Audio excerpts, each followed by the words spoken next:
extremely nice to be here at Blackpool, certainly for myself. I'm from the northwest of England, so I count this as my home show. So it's great to be back here at Blackpool. The team are airborne, they are airborne out of Blackpool. They went and did a fly past over Real Town show earlier, and I'm tracking them on flight radar now. They are to our rear. They'll be getting all their pre-show checks done, all the aircraft trimmed, and get the smoke pod primed for our arrival. As I said, I'm here to make sure the team adhere to all the safety rules and regulations, ensure that we put on a safe display. I'll give you some more information about the team, about the pilots, about the wider Royal Air Force, and of course I'll get your eyes into the correct piece of sky so you do not miss a single second of the action. We're back now to our second half of our display season. We've had a week's leave last week, where we needed that week leave after a very busy first half. Now we're into the second half, starting with RAF Valley Families Day yesterday. We got Blackpool display today. The team will then take off later on this evening, and they'll do a fly past of the Royal Edinburgh military tattoo in obviously in Edinburgh, and then we'll display it back here at Blackpool tomorrow. So a busy, very busy second half of the season, which runs all the way through to about the beginning of October. Then we'll take some very well-earned end of season leave before we then start again, getting ourselves ready for 2026. Of course, one of the jobs of the Red Arrows is to represent our senior service, which is the Royal Air Force, and it's an absolute honour and a pleasure to represent our service. We do that all across the UK and Europe and across the world with our dynamic display using our 9 Hawk British-built aircraft, T1 aircraft. We're pretty old in the team, they're almost 50 years old now. And then of course we do it with our engaging ground events, our full colourful displays and our engaging events, whether that be at colleges and schools across the UK, and engaging with the young generation and encourage them to take up in a career or an interest in science, technology, engineering and maths, those STEM subjects.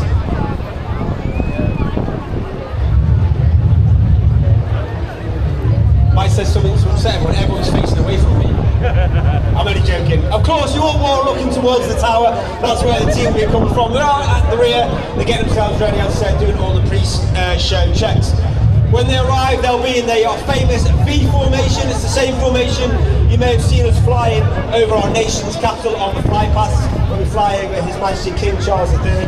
And we call that formation Big Battle, with all the even numbers on the right hand side, or the odd numbers on the left hand side. That's 2468, 3579 on the left. However, when we arrive for the display, we're not quite in that number sequential order. We're called Amateur Big Battle, and that's because it's 2648 and 3759, slightly out of order, and that allows us to get into our second shape, which is our world famous Diamond 9. I'm just listening out on the radio now to make sure we've got good comms with Red 1 to be sure they're arriving on time. I know 3 types of display that we can do. It's either a full show, a rolling show, or a flat show, and that's based on either cloud-based and or airspace. There's no airspace restrictions here at Blackpool, but of course we can all see there's some cloud. I reckon that cloud's about 2,500 to 3,000 feet. We need 5,500 feet for a full show, about 3,000 feet for a rolling show, and only 1,000 feet for a flat show. But that decision on the show type will be made by Red 1 literally about 10 seconds before he rolls into the show. And as I said, he'll make that decision, but we also have the ability to change the show mid-show. So if Red 1 sees a gap, they'll pull into it and take the show rolling. And we have that ability to change the show, which keeps our Red Arrow show a lot more dynamic than most other teams that you may see across the circuit.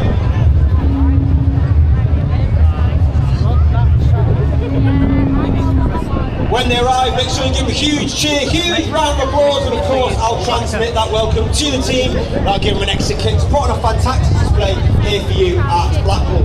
And don't forget, the team are been working extremely hard. That wind is blowing on shore, which means that the team are working extremely hard to make sure they adhere with all the rules and regulations. Red 1 working extremely hard to make sure the team are safe within the display area.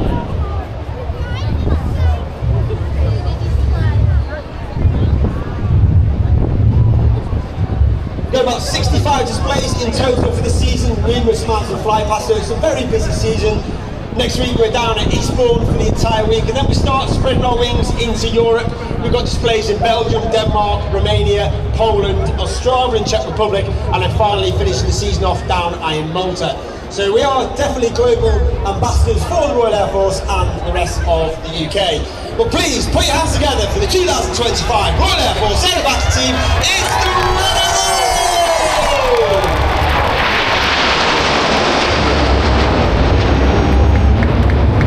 Arriving at over 400 miles per hour, trailing our famous red, white and blue. Red one eases up and takes them round to the right, which indicates to me he's starting the show rolling.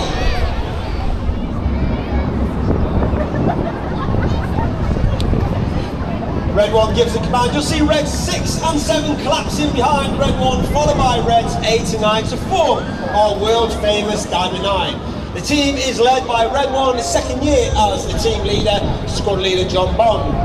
John Bond used to be a Typhoon pilot. He's also a qualified flying instructor on the Tucano, where he was the Tucano display pilot in 2012. From the right, in our Diamond 9, once again, it's the Red Arrow. On the right hand side of Red 1 is Red 2, Flight Lieutenant Rob Thomas. Rob is in his first year at the team. Uniquely, he was taken from training and made straight to the instructor on the Hawk Team Mark 1 at RAF Valley, before then completing his own training and joining the Typhoon Force, where he served on 3 squadrons on operations over Iraq and Syria, before then becoming an instructor on 29 squadrons, all based at RAF Conisby in Lincolnshire. You now see Reds 8 and 9 move left and right, but that centre stem moves forwards to form one of the widest shapes that we fly. In from the left hand side, the smoke comes on in the Swan.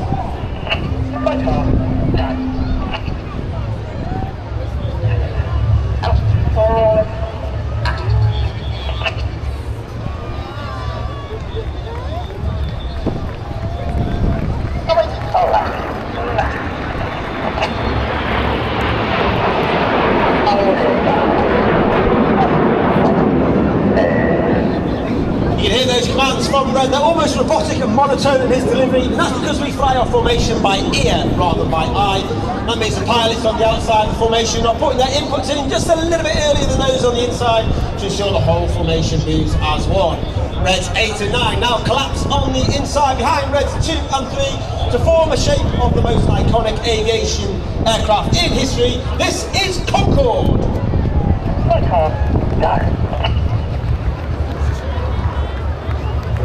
On the left hand side of that centre stem is Red 3, Flight Lieutenant Andrew McEwen, known as Aka. Aka is in his first year on the team. Uniquely, he flew in the AV-8B Harrier variant while on exchange with the United States Marine Corps, before then coming back and flying the latest RAF aircraft, the F-35B 617, the Dambusters RAF Marl. Aka would like to give a shout out to his friend's daughter Hazel, who's here today. You now see Reds 2 and 3 move up with that rear section, form a delta wing shape. 2025 is the 20th anniversary of the Royal Air Force Typhoon team, and in celebration to that 20 years of the display team, in from the right, this is Typhoon.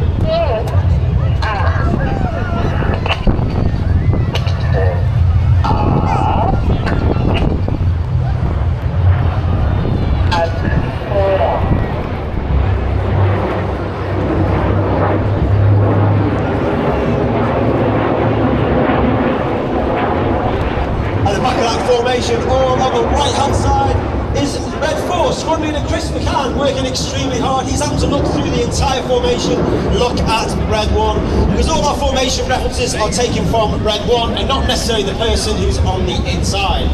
Squad leader Chris McCann is on his second year on the team. Again, he was taken from training and made straight into an instructor on the Tucano, before then completing his own training and joining the Tornado GR4 Force, where he also served with the world famous Dambusters 617 Squadron, and Chris was a recipient of the Air Force Cross for his service on operations over Afghanistan.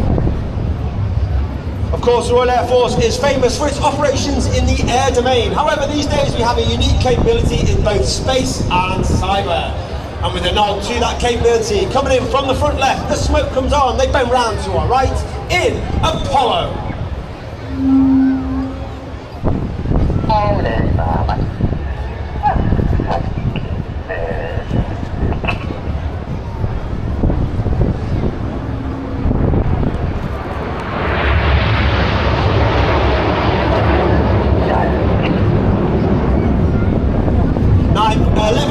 in the red arrows. Of course, we've got reds 1 through 9 displaying for you today.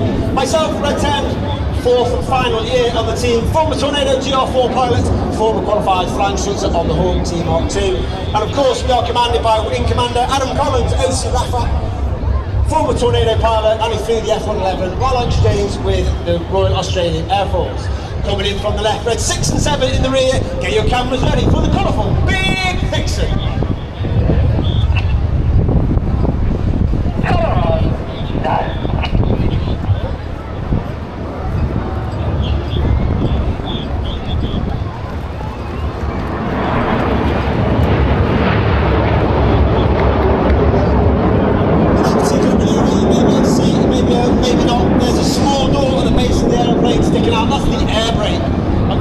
Certain manoeuvres with this out.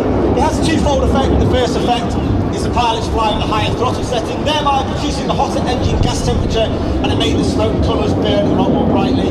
Secondly, it disturbs the airflow outside the back of the aeroplane, and it makes the smoke colours, the smoke billow a lot fuller, and therefore in certain manoeuvres we use it to enhance those manoeuvres throughout the show. Of course, said the red arrows, there are 11 pilots, but of course red arrows is not just about the pilots. We have a team of over 140 personnel, and they are the engineers, the logisticians and public relations. They are known as the Blues, and the number of Blues here today at Public Relations 10. So please pop along, have a word with them, find out what their roles are in the RAF and in the Red Arrows. In from the right with reds 8 and 9 in trail for one of the most popular, if not the most popular manoeuvre the Red Arrows fly. Get your cameras ready, it's tornado time!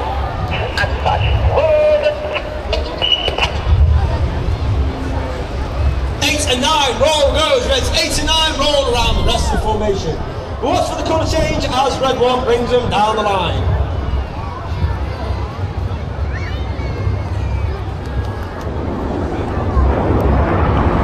Red 1 is missing team working extremely hard against that one short.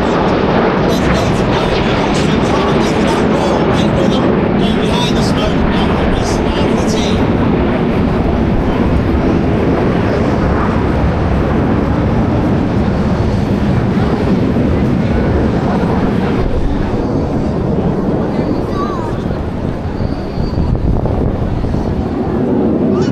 As the team come round to the right, reds 8 and 9 drawn up. Once again, they'll form our world famous Diamond 9. They'll continue to turn around to the right. Well, this will be your last opportunity to take a picture of us in our Diamond 9 before we go off into the second half of the show. Of course, second half of the show is the more dynamic, more heart-pumping, jaw-dropping part of the show. But as the team come around to our right hand side, the smoke comes on once again in our world famous Diamond 9. It's the 2025 Red Arrow.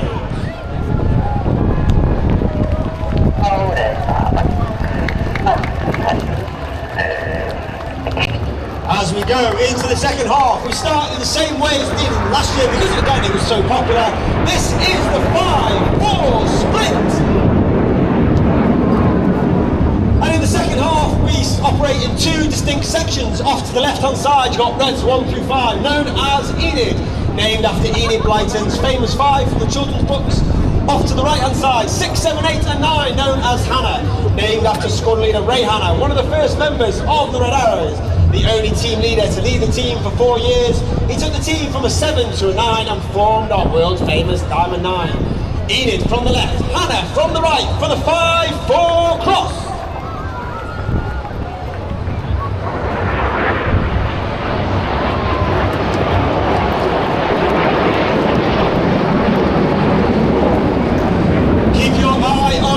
To our right hand side. Red 1 makes the call. Red 5 starts to move in behind red 1 and red 4 sits on trail.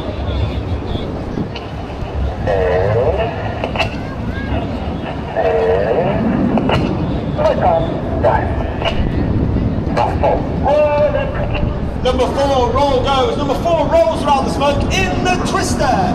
Sitting in trail on red 1. In the middle is red 5. Flight attendant Dustin Wales, known as Dusty. Second year in the team, originally focusing Blackpool. He's a former Typhoon pilot with 11 Squadron, former Typhoon instructor on 29 Squadron, and test pilot with 41 Squadron, all based at RAF Collinsby in Lincolnshire. As Ian leads to our front right, look directly to your front. You're looking for the smoke of Hannah. Reds 8 and 9 smoking red and blue. Well, red. Oh, there's the blue.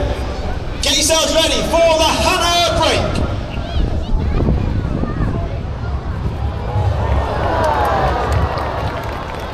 Red 6 and 8 to our left hand side, red 7 and 9 to our right hand side. Hannah and the synchro pair are led by the synchro leader, that's squad leader Tom Hansford to our left hand side, smoking white. Tom is in his third and final year at the team, former Typhoon pilot, former qualified weapons instructor on the Typhoon, which means he used to teach all weapons, technical information and tactics to the entire Typhoon force. Each pair will now dive down to approximately 100 feet over the sea.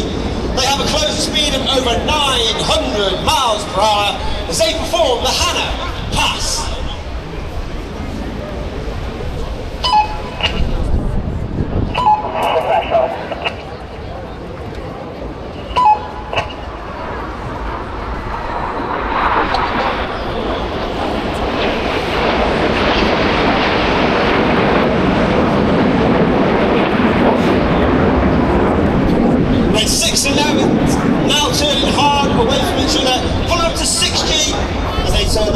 Coming back towards the centre of display line in the cyclone.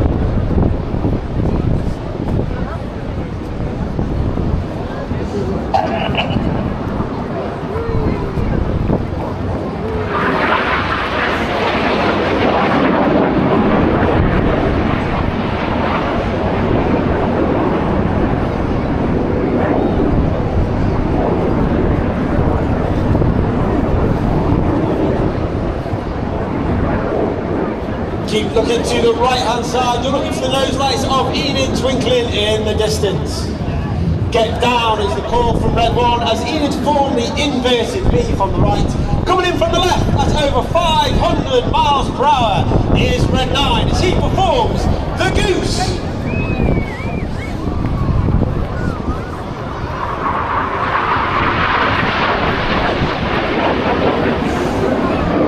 Red 9 is flight attendant Ollie Suckling in his third year of the team, former Tornado pilot, former qualified flight instructor on the form Team Arm 2.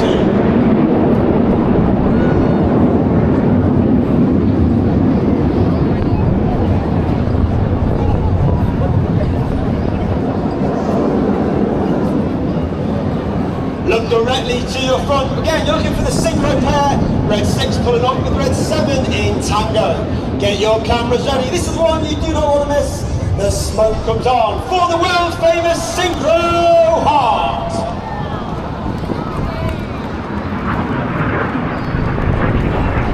And coming in from the top right to spin the heart is red 8 flight attendant Rich Walker.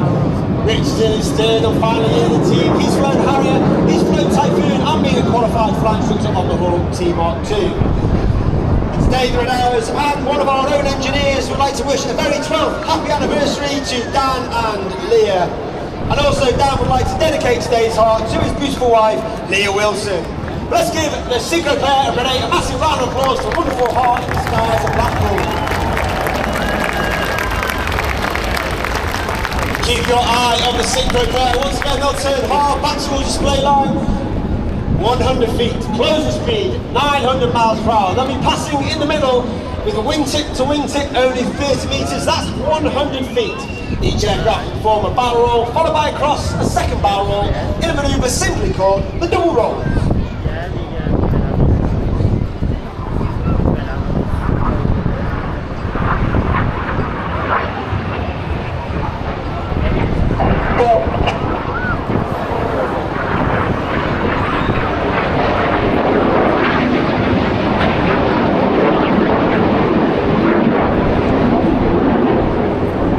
Synchro pair leave to our rear. Look to your left hand side. Enid running back in, joined by reds 8 and 9. 8 and 9 roll go. The ball call made by red 9 as they roll around the smoke in the corkscrew. And it's a great opportunity to see our famous red, white and blue.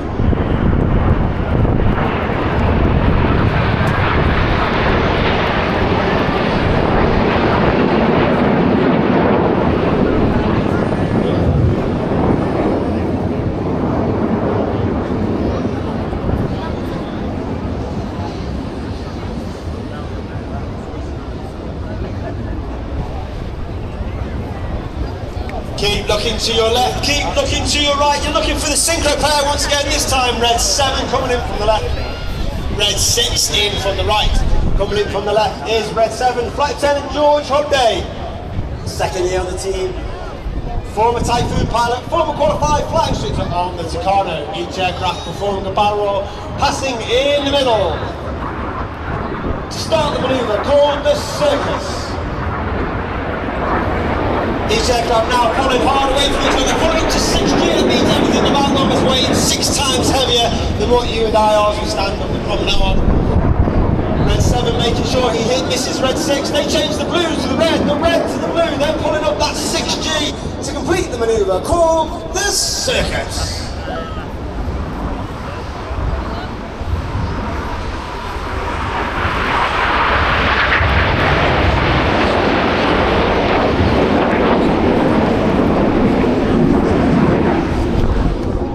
As the synchro pair once again leave to our rear, look to your right front.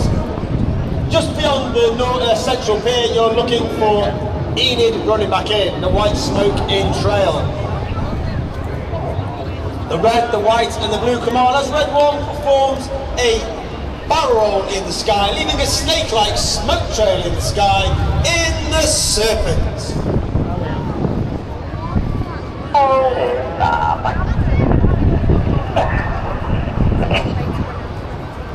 Of course, again, you can see our famous red, white and blue. That is capable due to the smoke pod on the belly of the aeroplane. That smoke pod has approximately 5 minutes of white smoke, 1 minute of red smoke and 1 minute of blue smoke, with each of the smoke colours having their own button on the pilot's control column. And during winter training, both red 1 and red 6 come up with a smoke plan to ensure we have the right colour smoke at the right time in the display and we don't run out. Reds 2, 3, 4 and 5 now moved up alongside red 1, working extremely hard, coming up to 4G, looking 90 degrees along their shoulder line as the smoke comes on from the right hand side in the tango.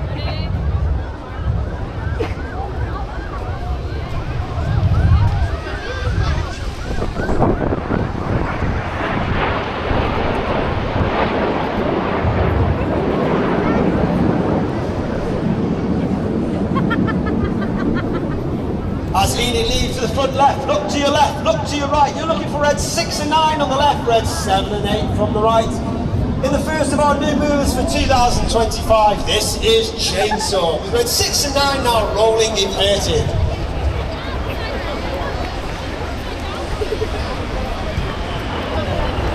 Red 6 and 9 now working extremely hard. That negative G pushing all the blood to their head, working hard against the G-pants. Conversely now they turn the negative G back into positive G. All that blood in the head now rushing back down to the feet, working hard against the G-pants, maintaining their consciousness to complete this chainsaw manoeuvre. And as Hannah leaves to our front, look to your left-hand side, Enid running back in with the lights in the distance, the smoke comes on. 2 and 3, roll goes, Reds 2 and 3, roll to the outside. Clear goes, Reds 4 and 5, roll to the outside. For the hardest manoeuvres for our new pilots each year to Alaska, this is rolling.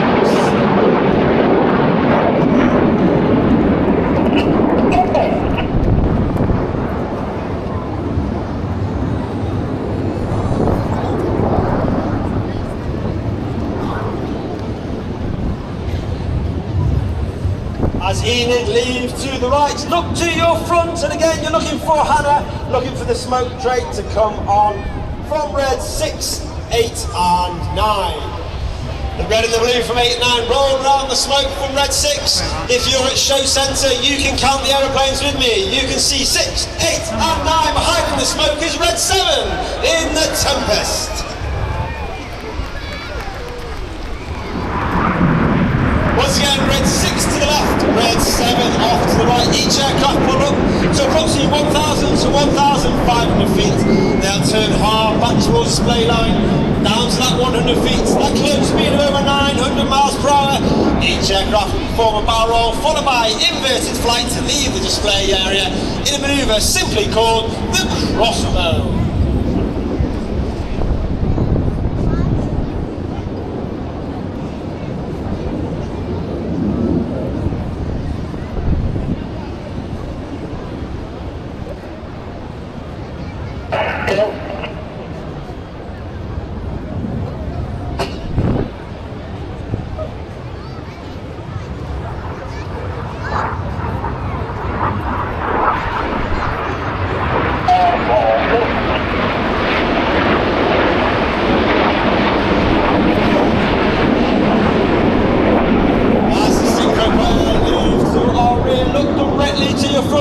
Joined by Reds 8 and 9.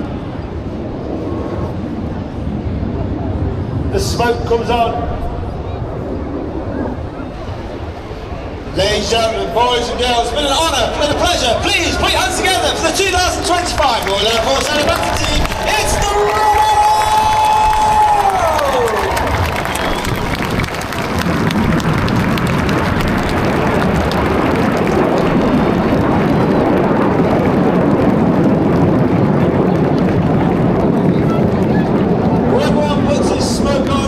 Side has been cleared into the box, and as I said, a very unique shape here. It's a tandem two-seat aircraft, so you can bring your passengers with you as well. It was designed back in Germany in 2009, and it's a very, very comfortable touring machine. It really is a very nice machine. I've actually been inside it, and the seats are super comfortable. It's a really nice place to be, and because it's covered, most auto gyros are not covered like this one. It's a nice place to be, so you can do some decent cross-country flying with this. It's even got a cabin heater, which is right up there. It's like your legs warm while you're flying across the wet water. Fully adjustable pilot seat as well. This was certified by the CAA back in 2011. And over 1,000 of these were sold worldwide, and it was built in response for an enclosed gyro blade. Empty weight, it's very, very light. It's 300 kilograms when it's empty, and a maximum takeoff weight of 500 kilos. So once you add some fuel and a little bit of luggage, you know, you want to be careful about who you invite to bring as a passenger, because you haven't got a lot of kilos to play with. VNE, so that's velocity never exceeded on this, so it's about max speed, it's about 120 miles per hour, but it normally cruises at around 100 miles an hour.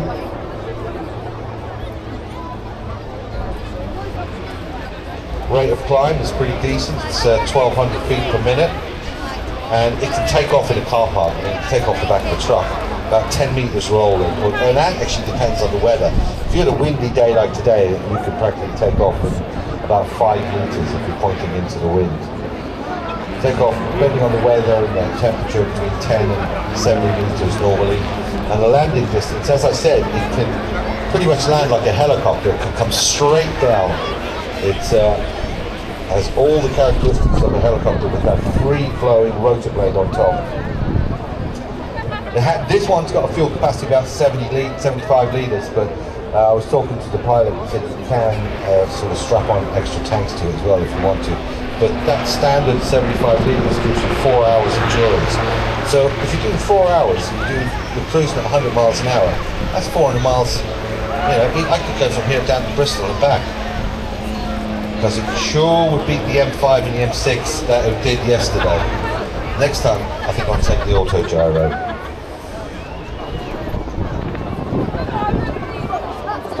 Hear that rotor blade slapping like a helicopter, and as he's doing a little bit of crazy flying coming through, pushing the controls left, right, and also using the rudder at the back of the aircraft to make it gyrate like that. But this aircraft is practically impossible to stall because you've got that massive lift from the rotor blade on top. Even if he stops and points the aircraft into the wind, it'll just hover there like a helicopter. Auto gyros were invented by Juan de la Cavallerie back in 1923, so that's a long, long time ago. That's like over 100 years ago. That's only 20 years after the Wright brothers were flying. So it's a very old form of flying, and also it's a very cheap form of flying. If you're into your sort of cross-country and you want to build up some pilot hours, this is a really, really good machine to think about.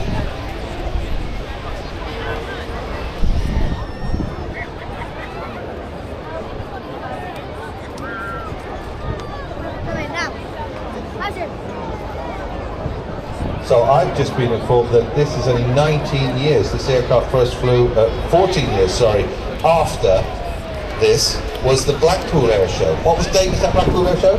1909 was the very first one. Were you here? I was 18th to the 23rd of October, 1909. And I'll be talking to him a little bit later on because this is our event organizer. We're going to be going through it with Owen about who does what, where they do it, how they do it, in about 10 minutes time. So get ready because I want to know the whole history of it. And the name Autogyro was a trade name for the make of aircraft. Now, as I said, we call them gyrocopters or gyroplanes, but autogyros and just gyros.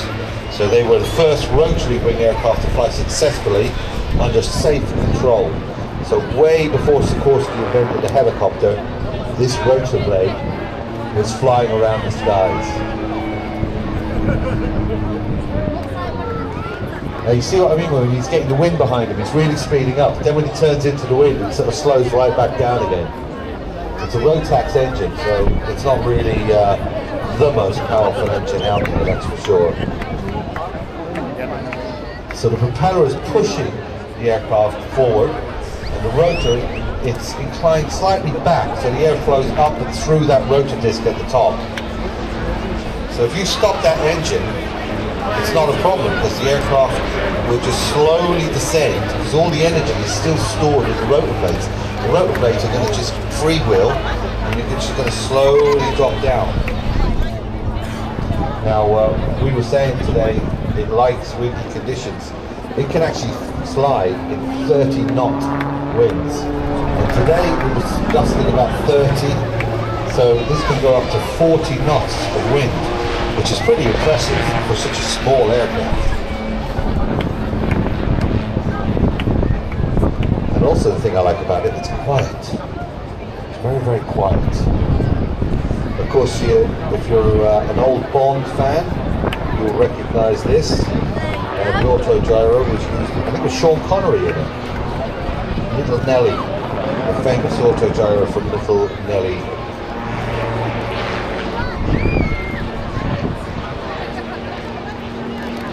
All rotorcraft exhibit this ability to handle strong and gusty winds. They're stable, makes them easy to fly. Hopefully we'll see some hovering in the maneuvers as well.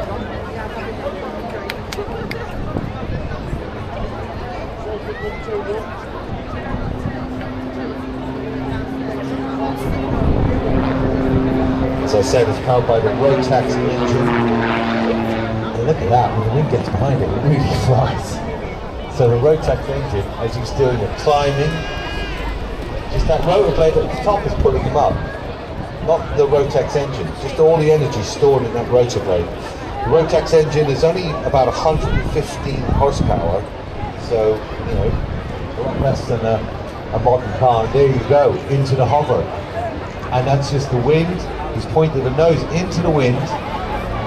It's flowing over the rotor blade at the top. And now he's just pitched the nose down. That'll make the aircraft move forward.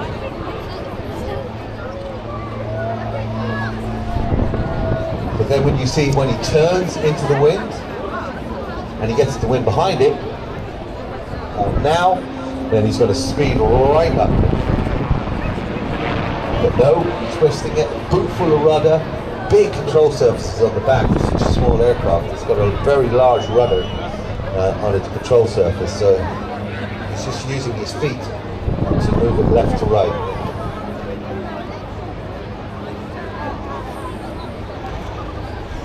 So Calidus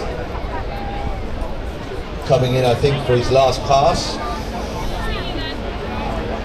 Watch out as he moves from left to right in front of us, waving away. Look, you see him waving, give him a wave back. He can see you waving, don't be shy.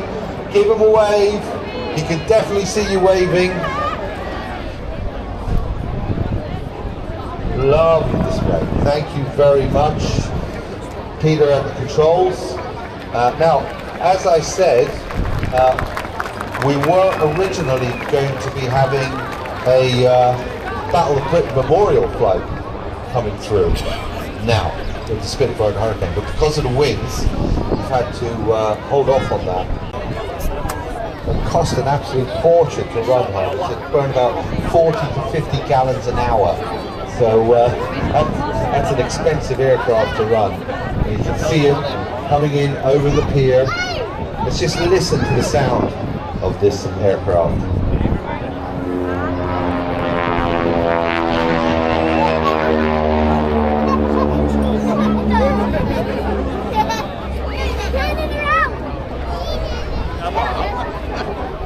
Now that sound you hear, that rasping sound, that's the tip of the propeller, just going supersonic. So you think, oh wow, that's a pretty beefy engine, that sounds really good. It's actually the propeller making all that noise. So the Harvard was a staple in the Second World War.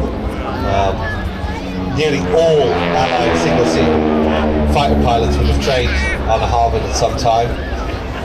In America they're called 86s, so Texans, and they were produced in great numbers. Over 15,000 of the T6 Texans were built by North America, and in Canada there was about 2,500 built. Most produced was the Canadian one at the Canadian Car Foundry. A total of 555 of them were built. Very capable aircraft to learn on because it's a heavy aircraft. It's not the fastest, but you can see when it turns downwind, it sort of speeds up. But it really teaches the pilot in tail dragging lessons very quickly as well, so you don't ground loop the aircraft. It's a very narrow cockpit. I've done some time in the back of a Harvard, and it's like you're sitting in a really tightly closed glass house.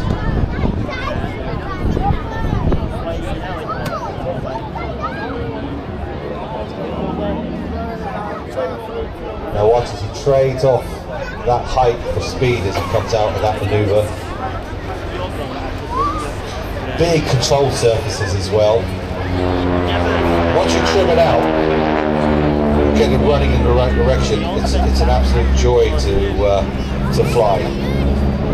It's a big, wide aircraft as well. As you can see, it's 42 feet in wingspan, and it's nearly 29 feet long. Maximum speed, as I said, it's not a fighter. Does about 180 miles an hour. Has a good range though, and you can go about 700 miles cross country. And the service taking up to about 22,000 feet, but these were all operated at low level for training. They didn't have full oxygen systems on board and things like that, so you don't want to go above 10,000 feet.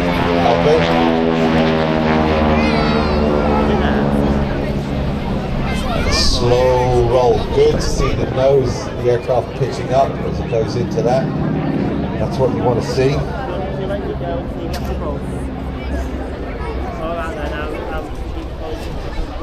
On the ground, again, it's got a big long nose. As I said, it's a tail dragger, so it sits with it back down, and it's not uncommon to see the guys weaving as they're taxiing because it's really very limited forward visibility when you're taxiing the aircraft. Powered by a Pratt & Whitney All-1 1340. A 9-cylinder single-row air-cooled radial.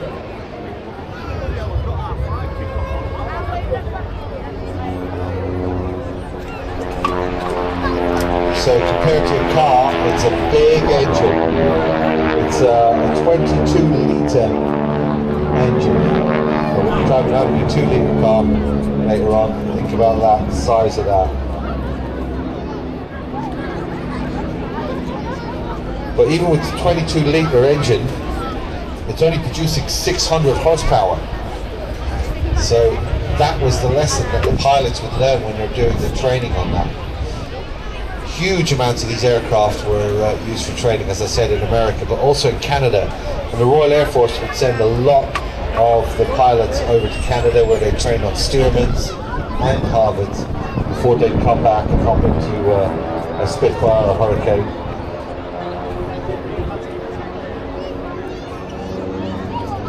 So let's listen to this Harvard bark, as it calls as it comes through.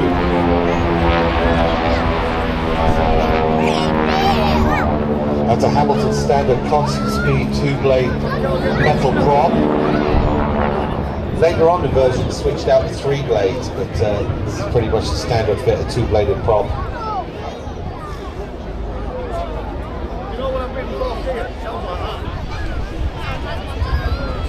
John's doing a great job in some very, very trying conditions. With this wind blowing onto crowd, it's a big, big aircraft, and as I said, with those big, long, wide wings, when it turns into wind, it's acting like a sail, so it just wants to push itself towards us on the crowd, which is not ideal, obviously. So he's keeping out above the pier.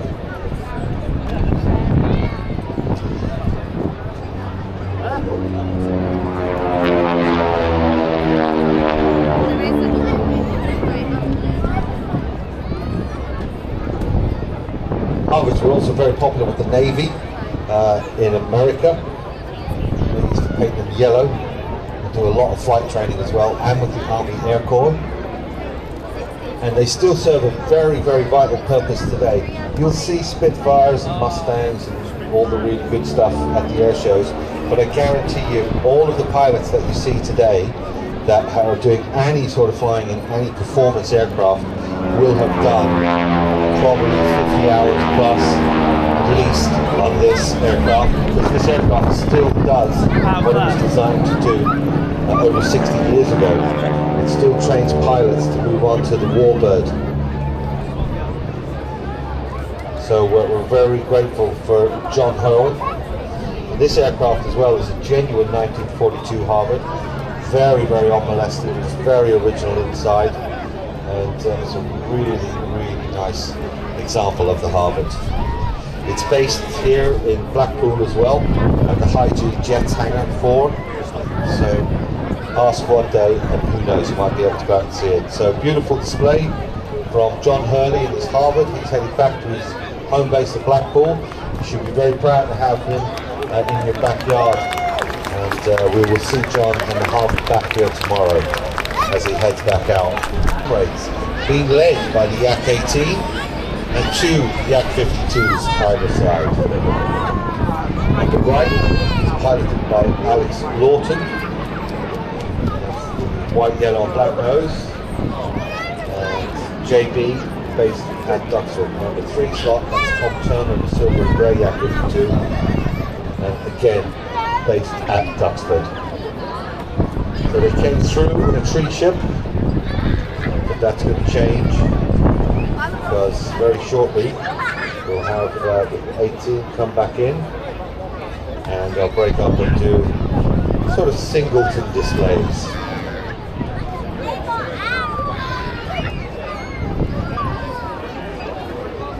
So as I said, with the Yak 52, I had a lot of fun in it. Very stable aircraft, good visibility. You can see how much bigger the Yak 18 is. You get a good look at their underside when they come through there. The Yak 18 is a touring aircraft to take 4 to 5 people, depending on the size of the people in it, and how much luggage they want to bring.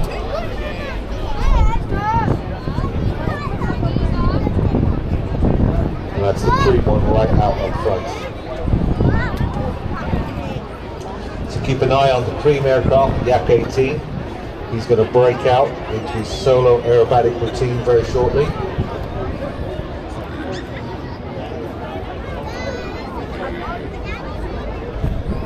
Very nice big formation. Again, I can't impress you enough. These difficult flying conditions are making it look very easy like that. With that wind blowing them onto towards us. That's very good airmanship there. Keeping a tight formation like that, with winds gusting up to 25 knots. Yeah, that takes a lot of concentration. Little tip I used to use was, if I was formatting on an aircraft to my right or my left, say it was on my right, I'd get a little bit of sticky tape and I'd wait until I was in exactly the right position, and then I'd put the sticky tape on the window on the right hand side on the pilot's head in the other aircraft. And I knew whenever that sticky tape was covering the pilot's head, I was in the right position. Little trick there if you want to do some formation flying. Worked a treat. Great shot there. Look at that. Beautiful clouds off in the distance. Coming through in a trio. So they're going to be coming back on a B axis. So we have what's called the A, B and C axis. So the B axis is coming back in at 45 degrees. And he'll carry that roll around. The Yak-11 as well, the Yak-52. One of its idiosyncrasies, nearly all of the prop aircraft that I've flown in, especially Western aircraft, they rotate the prop clockwise. But with Russian aircraft, they counterclockwise. They go from right to left. So that means you've got to give it a lot of opposite rudder when you're taking off, or else it tends to pull off to the side. Also, you'll notice the Yak-52, you see the wheels? They don't fully retract. Now get ready for the comrade brake. So as I said, 52s are going to go and hold to our left, and that leaves the area for the Yak-80.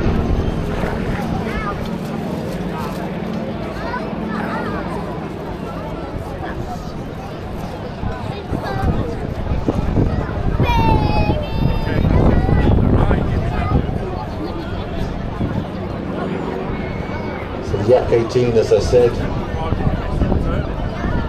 is a very common model back out there in Russia and Romania. Designed back in the late 60s as a civilian aircraft. It's got a nose wheel, so unlike a lot of the Cessnas and things like that, it has a tricycle undercarriage, like a 4 or 5 seater. And this one is powered by a 9-cylinder, 400 radial horsepower aircraft engine. It shares a lot of systems with the Yak-52s, like the hydraulics and the air systems as well, pneumatic air systems. So they could, like a lot of Russian designs, they could swap stuff from one model to the other. It's very, very strong. It's known for its strong airframe. It's also, even though it's a touring aircraft for 5 people, it's fully aerobatic capable, and is known for its very docile handling characteristics. It's used for training aircraft for bomber crews and aircraft pilots as well as the Yak-52.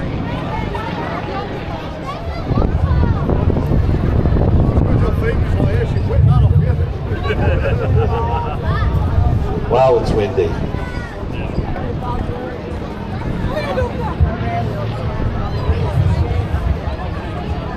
So the Yak-52s, as I said, you can see quite clearly the undercarriage is still hanging down from them, and there is, I talked to a pilot I used to fly with, Gennady Elfimov, who's a Russian test pilot, and he said we kept it like that because when the students crashed the plane, at least we still had a little bit of tire that would save the underside of the aircraft. So 4-point hesitation roll. And out on the B axis. Another little idiosyncrasy with this aircraft, when you go into land, you select gear down, a little stick pops up in the wing, a little black and white stick. So even though you've got your green light to tell you the landing goes down, in case that fails, you've also got a little stick sticking up in the wing. So now coming back from our left, led by the Yak-18, Yak-52, flying line stern underneath, just tucked in. And the Yak-52 pitching up. Just looking a little bit of low cloud there at the top. Very nice, and then rolling out. As I said, it is aerobatic, but about 2 minutes is the sort of limit that you can go upside down in this aircraft. It hasn't got a pressurized fuel field, but it's got a reserve that does it. So you don't want to be upside down for too long. Huge control surfaces as well compared to the size of the wing when you see it, and it's got a very decent roll rate, Yak 52. And as I said, bang for your buck, these aircraft are relatively cheap, and it's not uncommon where a lot of people will get a group of like 2 or 3 people joined together, put in about £20,000 each, and that's it. You've got yourself a quasi warbird. There's also a Chinese copy called the Chang N6.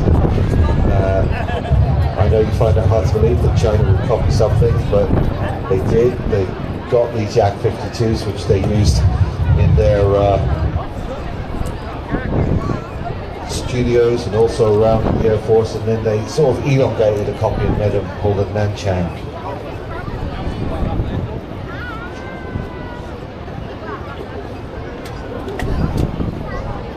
Just moving along now from right to left. Now they're stacked up, line astern.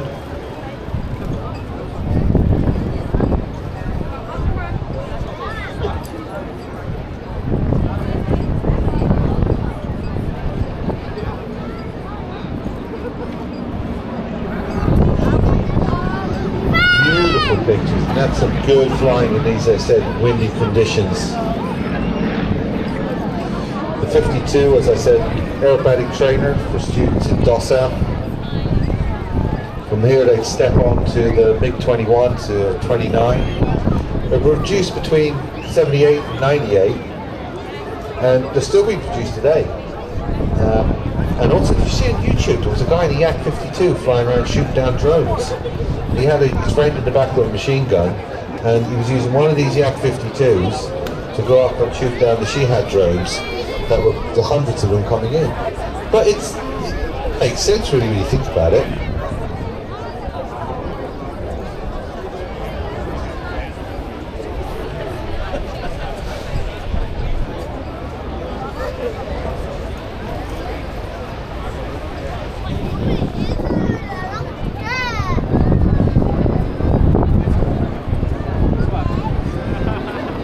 Here they come again from the right hand side.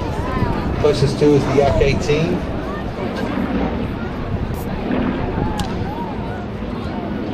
Phil Hardesty at the controls. Then behind him with that yellow, black nose, white nose, that's JB. That's Alex Lawton at the controls, and then bringing up the rear is a 3-slot Tom Turner.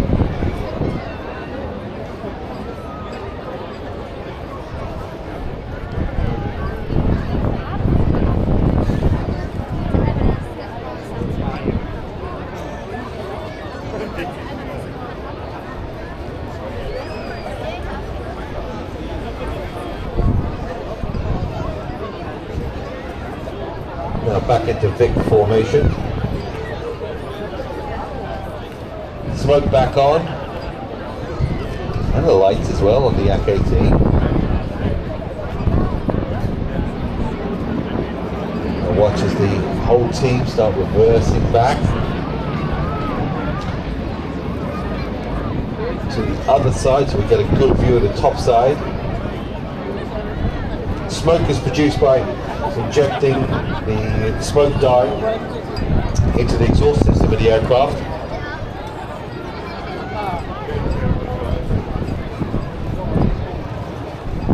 So they're coming back now for the penultimate pass.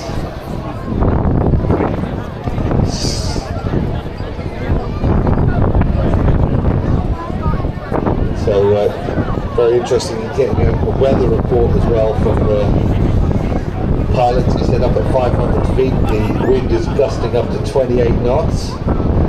So that is very, very challenging. Windy conditions up at 500 feet. Beautiful underside. The climb out on the top. Phil taking the whole of the team with him.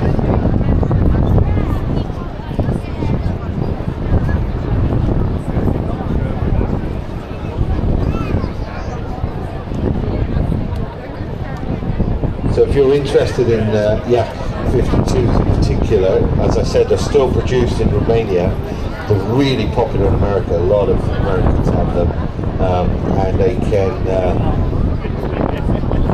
be a reasonable entry into flying.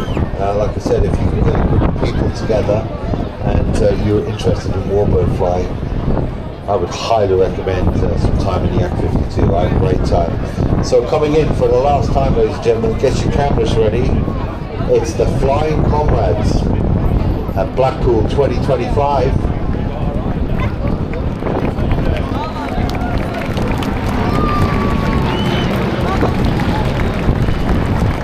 And there they go. They're heading off into the distance. Well, no, back to Blackpool Airport, so not that far, to be honest. So as the Yaks clear the area, we've got a very, very special aircraft coming up next. And we've been saying all day that, oh, the weather's really bad and the weather's, you know, it's not ideal for flying. Over 40 years experiences doing air shows with this aircraft. And as I said earlier, this aircraft is owned by a syndicate. Not one person owns it, both pilots and non-pilots, which give an unusual opportunity to afford an aviation piece of history to the people involved.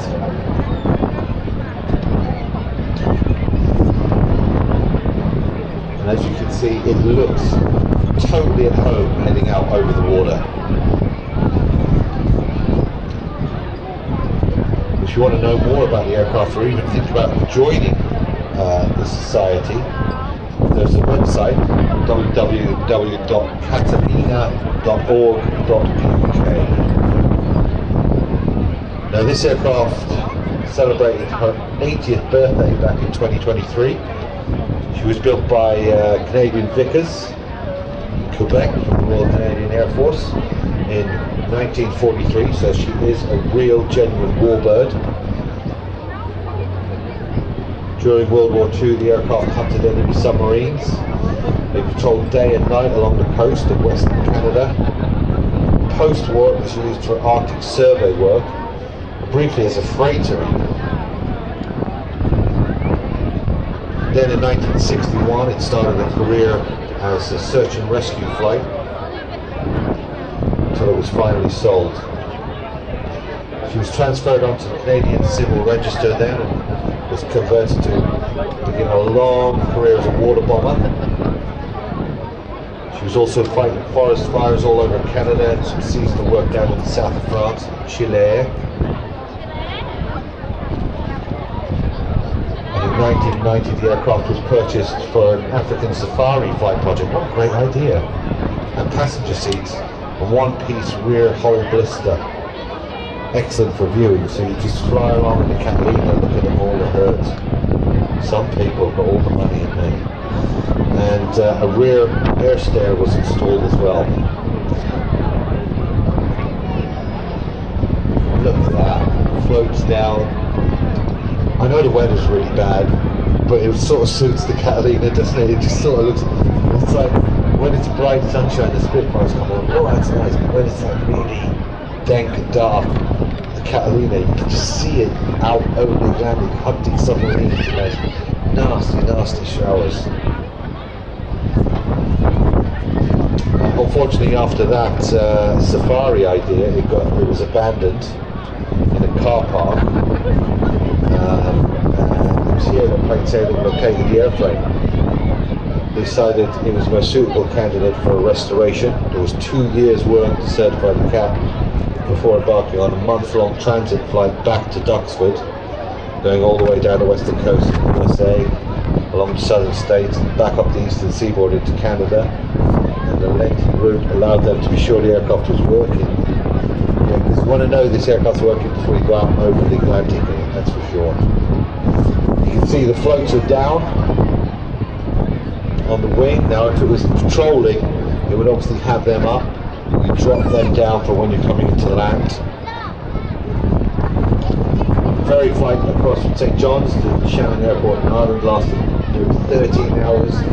The temperatures are -28 at times. Whoa! But finally, in March of 2004, I arrived at a new base, Active Air Warm Seat back in Duxford. So now registered as GPBYA, her name is Pickup. She flies at air shows all over Europe. She's ventured as far north as Iceland and Greenland, and even up into Arctic Norway, as far south as Marseille, down in Turkey and Barcelona. She's done some shows over in Poland, and even Moscow back in the day when we were talking to them. Took part in the 70th anniversary of the Battle of the Atlantic. Flew down to Thames in London in 2013. Later the same year, flew around the coast of Britain, establishing a US national record for the coastal circumnavigation of the UK, as recognised by the Royal Air Club, a distance of 3,317 kilometres and an airborne time of 18 hours, 12 minutes and 4 days. So not only is she a genuine warbird, but she's also a record holder.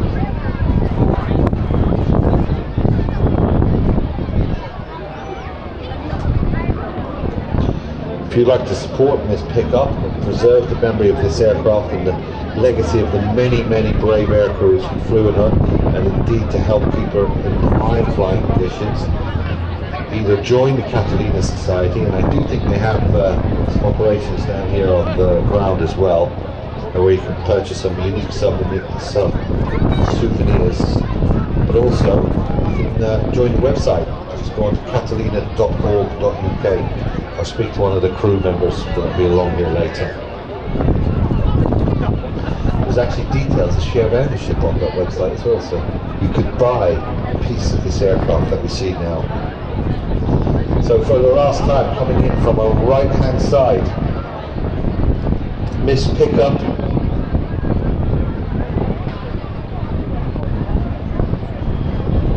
Let's just listen to these wonderful Pratt & Whitney Wasp radial engines, 1200 horsepower each. Think about the brave crews that flew out in all sorts of weather so that England could get the supplies that it needed to defeat the Nazis. This is a true hero of the Second World War.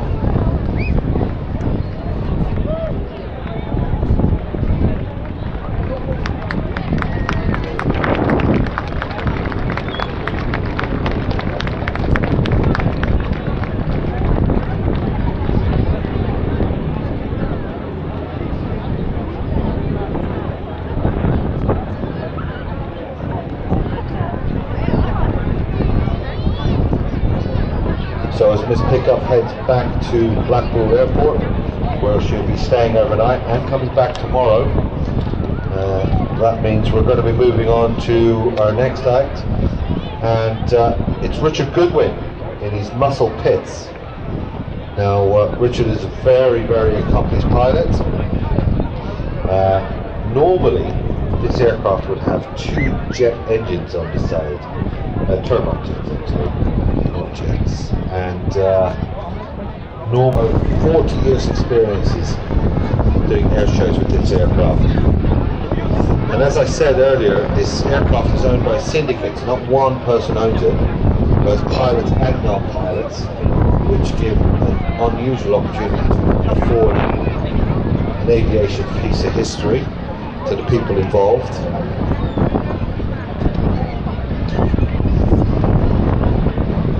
And as you can see, it looks totally at home heading out over the water. If you want to know more about the aircraft or even think about joining the society, there's a website, www.catalina.org.uk. Now this aircraft celebrated her 80th birthday back in 2023. She was built by Canadian Vickers in Quebec for the Royal Canadian Air Force in 1943, so she is a real genuine warbird. During World War II, the aircraft hunted enemy submarines. They patrolled day and night along the coast of Western Canada. Post-war, it was used for Arctic survey work, briefly as a freighter.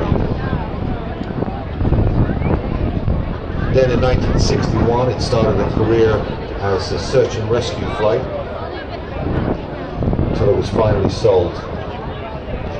She was transferred onto the Canadian Civil Register then and was converted to begin a long career as a water bomber. She was also fighting forest fires all over Canada and some seasonal work down in the south of France, Chile.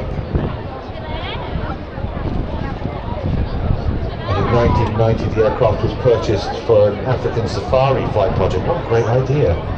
And passenger seats, a one-piece rear hull blister. Excellent for viewing, so you just fly along in the Catalina looking at all the herds. Some people got all the money in there. And a rear air stair was installed as well. Look at that, floats down. I know the weather's really bad, but it sort of suits the Catalina, doesn't it? It just sort of looks, it's like when it's bright sunshine, the Spitfires come on, oh that's nice, but when it's like really dank and dark, the Catalina, you can just see it out over the Atlantic hunting submarines in those nasty, nasty showers. Unfortunately, after that safari idea, it was abandoned in a car park. And it was here that Plain Sailing located the airframe. They decided it was a more suitable candidate for a restoration. There was 2 years' work to certify the cap before embarking on a month-long transit flight back to Duxford, going all the way down the western coast of the USA, along the southern states, and back up the eastern seaboard into Canada. And the lengthy route allowed them to be sure the aircraft was working. Because you want to know this aircraft's working before you go out over the Atlantic, that's for sure. You can see the floats are down on the wing. Now if it was patrolling, it would obviously have them up. You drop them down for when you're coming into land. The ferry flight across from St John's to Shannon Airport in Ireland lasted nearly 13 hours. The temperatures are -28 at times. Whoa. But finally, in March of 2004, it arrived at a new base at the Imperial War Museum back in Duxford. So now registered as GPBYA, her name is Pickup.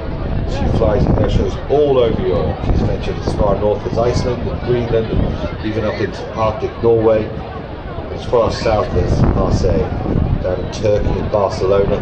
She's done some shows over in Poland, and even Moscow back in the day when we were talking to them. Took part in the 70th anniversary of the Battle of the Atlantic, flew down to Thames in London in 2013. Later the same year, flew around the coast of Britain, establishing a US national record for the coastal circumnavigation of the UK, as recognised by the Royal Air Club, a distance of 3,317 kilometres and an airborne time of 18 hours, 12 minutes and 4 days. So not only is she a genuine warbird, but she's also a record holder.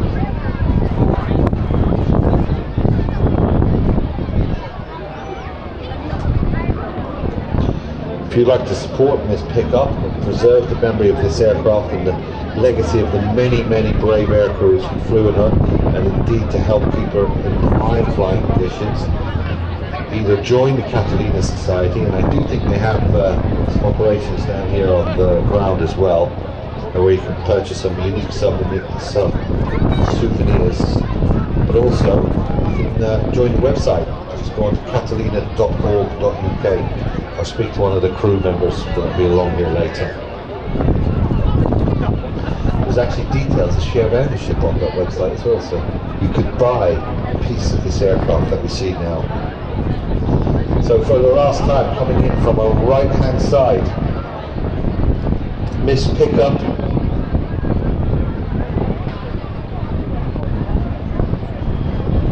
Let's just listen to these wonderful Pratt & Whitney Wasp radial engines with 1,200 horsepower each. Think about the brave crews that flew out in all sorts of weather so that England could get the supplies that it needed to defeat the Nazis.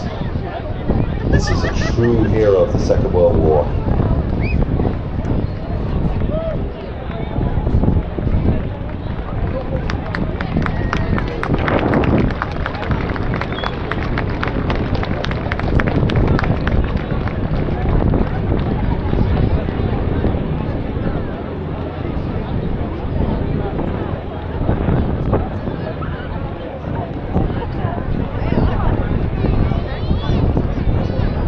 So as Miss Pickup heads back to Blackpool Airport, where she'll be staying overnight and coming back tomorrow, that means we're going to be moving on to our next act, and it's Richard Goodwin in his Muscle Pits.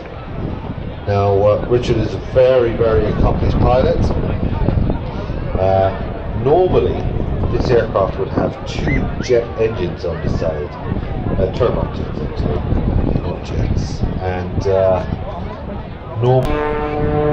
so here's Richard now pushing the aircraft as he comes through cross controls, using his feet with the rudder to get the nose to point up, and he snaps it back around. A little bit of an unwind there. Now you'll keep an eye on the aircraft. Watch when it turns around and it's got the wind behind it. You'll see it's like it's speeding up. And that's the wind pushing it on. Outside turn, horrible negative G. So instead of positive G that pushes you down in the plane, that's negative G. And all the fluids in your body start rushing up to the top of your head.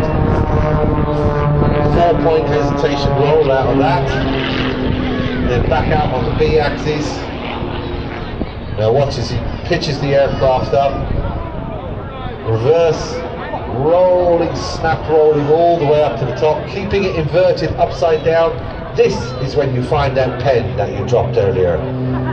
It's just going to pop up in front of you. It's happened to me many times. There it is. All the way going around, upside down, 4-point harness keeping him firmly in his seat, and then flick rolling the aircraft right way up. Now again, coming back into cloud center, pitch the aircraft up. Now watch this. As he gets to the top, he's going to push the aircraft over, and then again, negative G. He's pushing it, a little bit of a push at the top, and snap rolling. Letting the aircraft dive down. That's where all that height is now transferred into speed.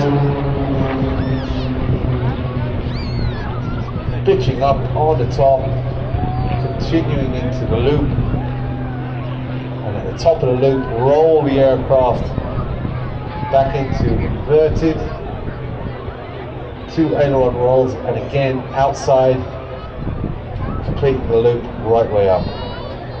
Oh, pitching back up.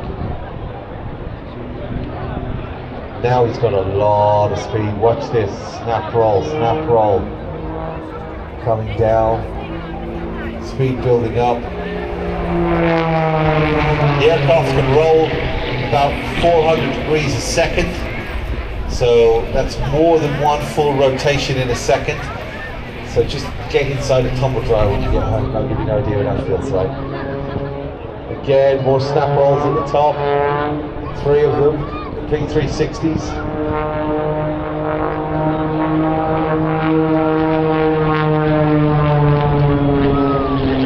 We would normally have a buoy, like a big yellow marker out there in the middle of the sea to give him an aiming point, which would show him where cloud center is and also where the cloud line is. But because of the weather and the sea state, it was just impossible to put it out there. Now, here we go. This is the prop hang.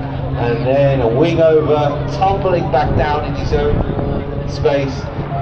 2 complete rotations. Just massive amount of rudder to get the aircraft to flip over on its back. And now here he goes, up into the vertical again. Roll. Snap rolls at the top. 3 full rotations, and then back down. And back out on the B axis. So you can see how good he is with just a normal. Imagine one with jet engines on it as well. It just gets better. Richard is super fit. He's in the gym a lot, and you've got to build up what's called G tolerance for these sort of maneuvers, or else you'll end up blacking out very rapidly. So at his age, he clearly watches what he eats, watches what he drinks, and spends a lot of time in the gym. Now here we go. This is one of my favourites. He's getting the aircraft up into the vertical. He's pulling back on the power, so it should prop, letting the aircraft hang there, just gently tickling that power. Then the smoke comes on, pushes the nose forward in what we call a butt. And that is a prime example of power management. And very, very, very difficult to do in these windy conditions. Because the wind is wanting to blow it back towards us, and he made that aircraft just stand still in the air.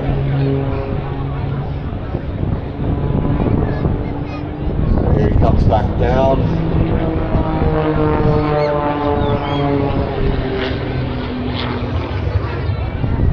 Snap rolling, he's heading up. Reverse, and reverse again. Make your mind up. You want to go right or left, left or right. And again, inverted. Positive G at the top, but then pulling back, translate that into negative G, pushing him back down into his seat. Incredibly strong in his Pitts aircraft. With the bi-wing, with the two wings, you see the big struts between them, and yes, that does cause a lot of drag on the airframe, but it gives you amazing strength, so you can push a lot of load onto both wings, and they'll support each other.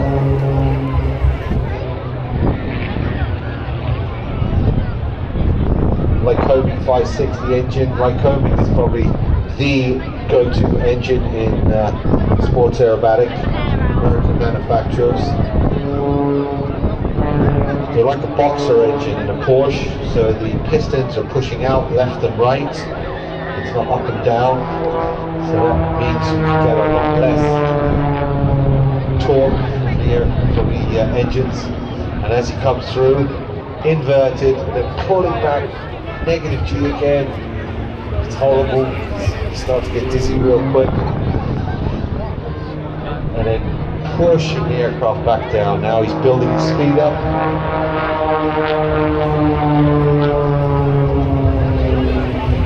Back into knife edge. Flick roll to the top. And then just, I mean, you can feel that wind on your face. Imagine trying to control that little aircraft with that wind blowing you back towards it. Just the right amount of power. Not too much, not too little. Just getting the aircraft to hang in the air like that. That is true airmanship.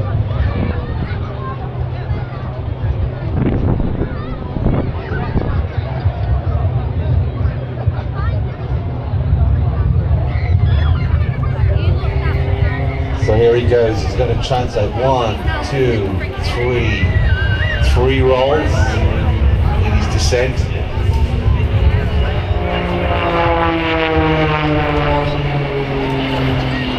And then back out towards the pier. Into the vertical, snap rolling all the way up.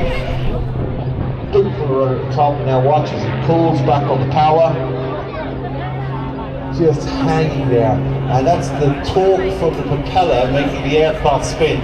So where the propeller is rotating around the top, he's not counteracting it with a rudder, he's just letting the actual movement of the propeller spin the aircraft underneath him. That is pretty good flying.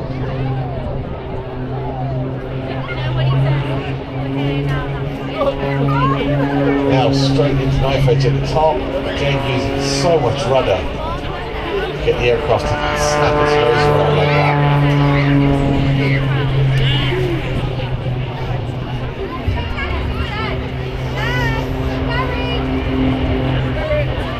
And straight up, flick rolling on the way back to reverse, and again just hanging on the propeller until he boots the aircraft over into Almost a launcher back, a bit of a flat spin in it as well.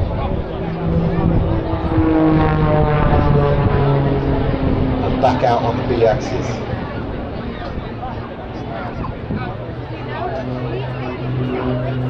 You can imagine the amount of G-force he's had to go through so far on this, and just keeps piling it on, and then just hang the aircraft like that.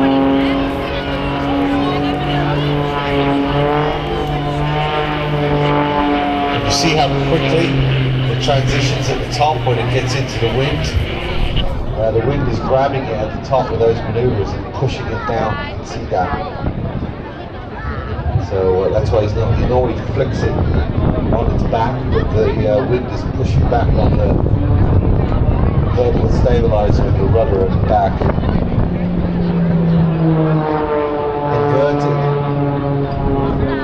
Outside loop, and oh, that's so uncomfortable. Richard making it look extremely easy. The aircraft is based out of Gloucester Airport, or as they say down there, Gloucester. And he's coming back in, getting lower. He's going to go into knife edge now, and you see the minute he points the aircraft into the wind, it slows right back down. So give him a wave, he's waving at you for sure. You have your binoculars, you'll see him coming through. That's a mix of the rudder and the aileron controls being tilted into what we call knife edge.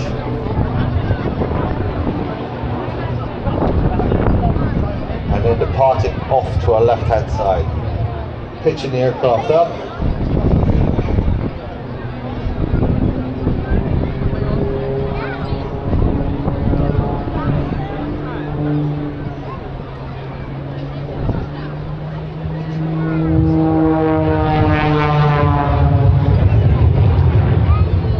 Here he goes into the vertical. Now watch us pulling back on the power, back on the power, back on the power. Just hold. Now let the aircraft tumble with the rotation of the propeller and out on the left hand side. Ladies and gentlemen, one of my favourite acts at the British Airshow Circuit at the moment, Richard Goodwin and his Muscle Pits. That's some amazing flying, really, really good. Even at Blackpool 2025.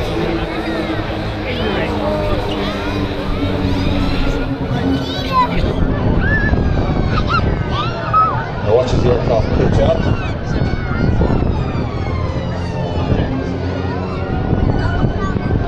Staying in that wing formation as they go through.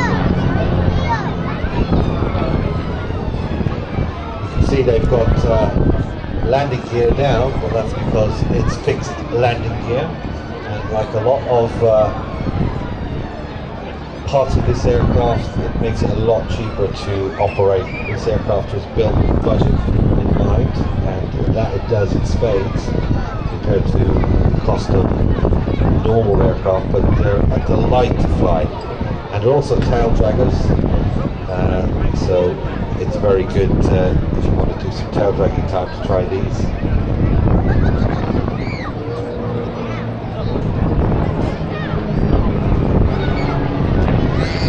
High coordination flying in very, very difficult conditions. I'm loving it.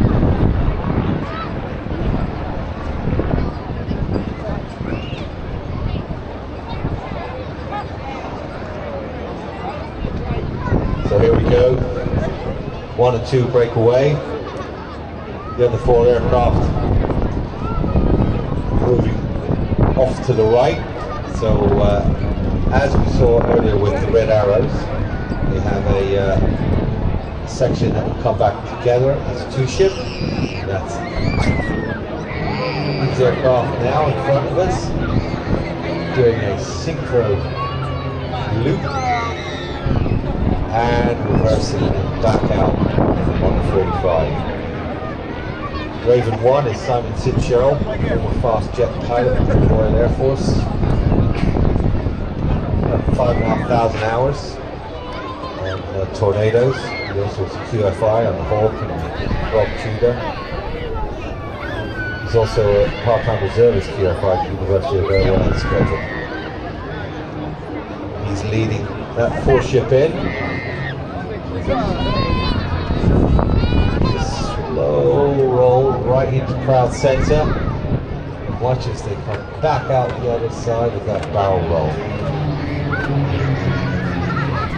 Perfect shape for a crowd, and back out on the other two axes. He's number 2, is Peter Wells, joined the team 22. He's grapevine, he's been in SpaceX for many years, part of the Twister formation team. Number 3 is Russ Eatwell. We'll look straight ahead now as 5 and 6 come back in, crowd centre, pitching the aircraft up, flying line astern, rolling at the top. Very nice, great control. Again, I know I'm boring you when I say it, but in these conditions, that's really good flying. It's gusty wind. If it was just a steady wind, it's easy to deal with. But when you've got gusty wind like that, to fly that close to somebody and roll the aircraft around, that's really good flying. Now coming from your left, the 4-ship is back in town. And as you can see, anything the Red Arrows can do, the Ravens can do. Rolling around the outside of 1, 2 and 3, that is number 4 at the back, Gerald Williams. Originally he was a professional rugby player in Wales. Also played in New Zealand and South Africa. And he was a very successful businessman down in Swansea. He has a lot of jet time on L29, the L39. He's also flown with JP and the Strike Master, the Vampire, the Venom and the Hunter, and the FGA-9. So that's pretty impressive pilot logbook. There's also a couple of Yak 52s, as we saw earlier. So the team all joining back up together now. Hear that Rotax engine.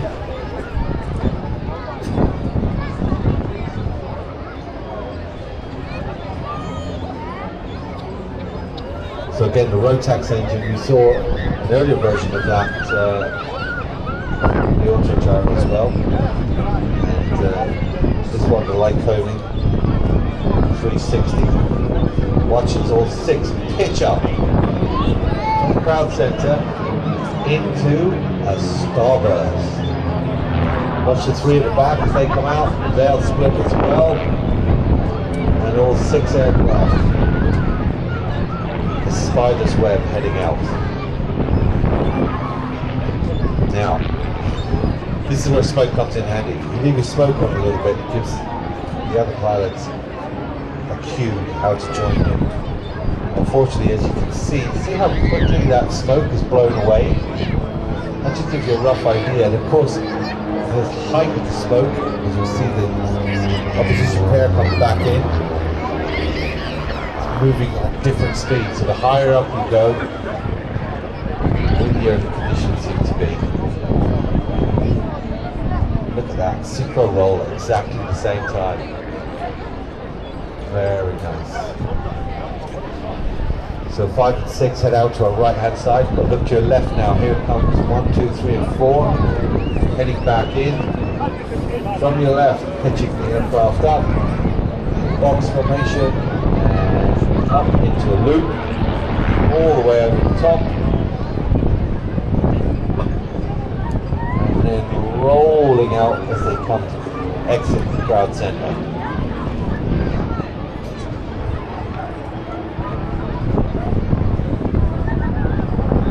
Now, as the 4-ship moves out to the right, watch coming in from your right hand side, with a pair of Ravens. They'll come in, line abreast, pitch the aircraft up. Again, look looks like we're going to be going into a loop at the top of that. All the way around the other side. And back out. As I said, these aircraft are relatively cheap to operate and to build. If you want to build your own, highly recommend. Very, very popular worldwide. So 5 and 6 exit left, look straight ahead, ladies and gentlemen. 4 ship is back, coming in at crowd centre. Get your cameras ready for the break. Lights are on, smoke is on. Now we're running straight at you. And there you go for the break. Now, as that 4 ship gather themselves together, that means coming in from the left. It's number 6 and number 7. Chris Heames, Mark Southern, pitching their aircraft up into a lovely loop. Number 5 there, Mark Southern. He's a current training captain with Thompson Cook, flies the Airbus 330, ex-Royal Air Force fast jet, flying the Tornado and the JP. Also a very experienced display pilot. He's wingman. Chris Heames, he joined the team at short notice in 22.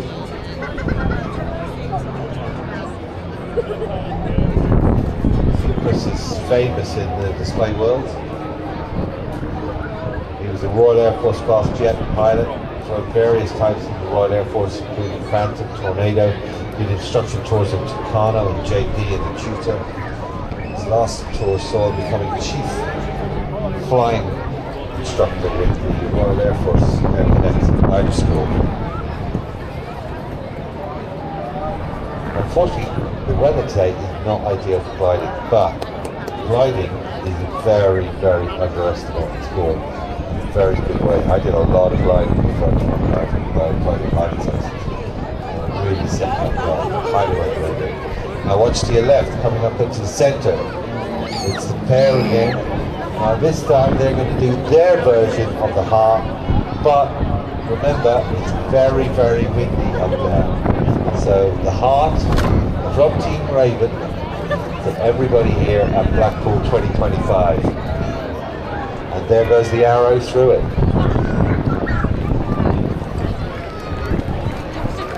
It's very widespread a heart up there in this blustering conditions.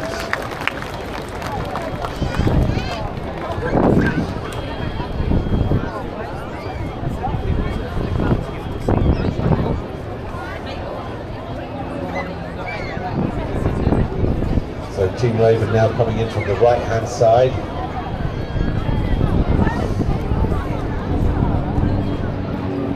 So pulling up there, leading the team. Simon Sid Shirley, he's number 2 behind him as he follows him down is Peter Wells and Russ Eatwell. The final of those 3 aircraft doing synchronized loops in front of us. So the question is, where are the other 3? Well, there they are, they're just joining in now.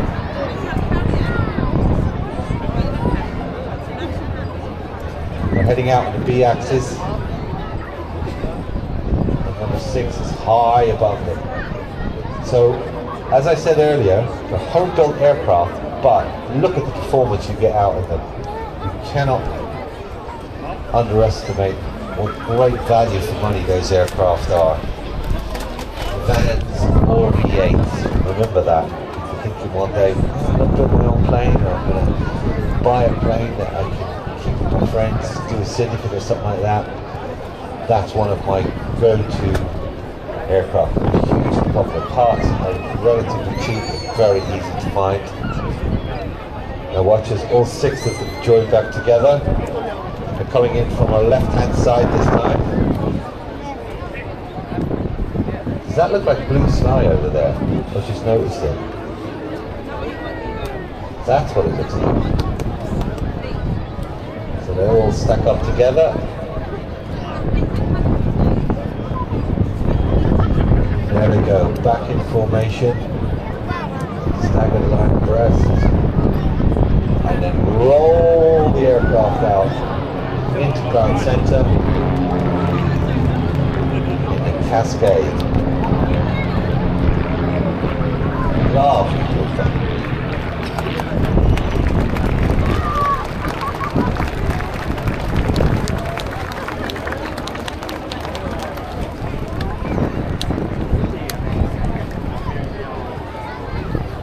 So Team Raven, as I said, the pride of Wales. They've done a lot of shows down there this year, and they're also looking at doing shows in Europe this year as well.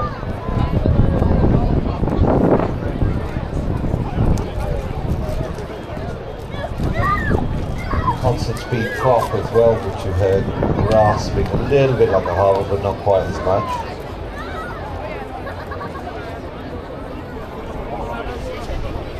We've got to say a big thank you to LAA, who were the team that helped them with the smoke systems.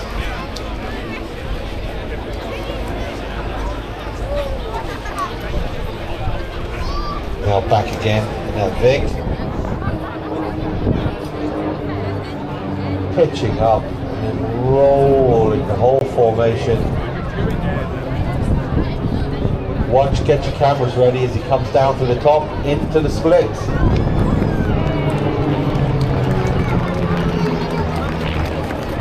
Very nice.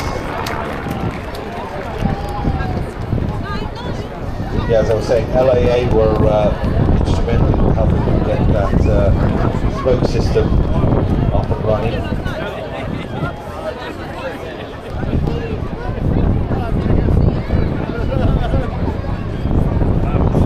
Tide comes out, the clouds clear a little bit. Just got a couple of minutes to give you an update on the flying. So we're waiting for the Strike Masters, they'll be coming up next. Then after that, the Wing Walkers with the Aero Super Batiks team. Not seeing them, get ready to be amazed. And then the Chipmunks. John Hurley was here earlier with Harvard. He's also got a chipmunk. On the right, ladies and gentlemen.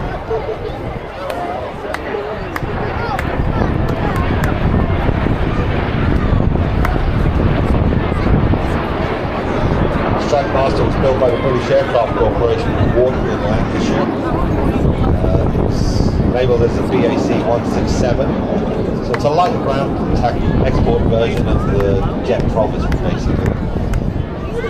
Contrary to the public, it does not have a short landing gear where many components, including the undercarriage and the wings, were strengthened in order to provide potent combat aircraft. And as a result, we've got a very tough, reliable aircraft. It's got armoured cockpit, single but very robust Rolls-Royce Viper engine, 535.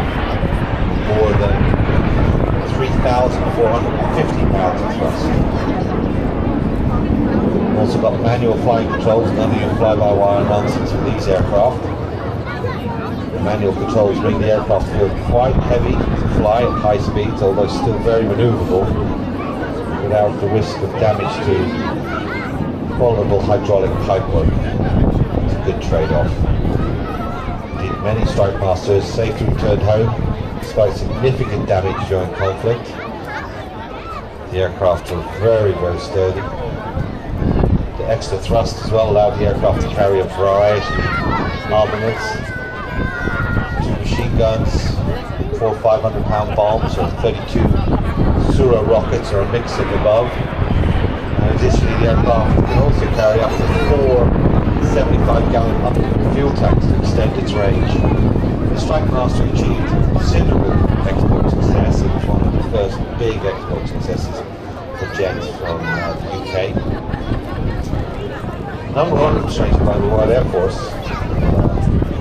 146 were built and exported to countries in Saudi Arabia, Oman, Yemen, Ecuador, and also down in New Zealand.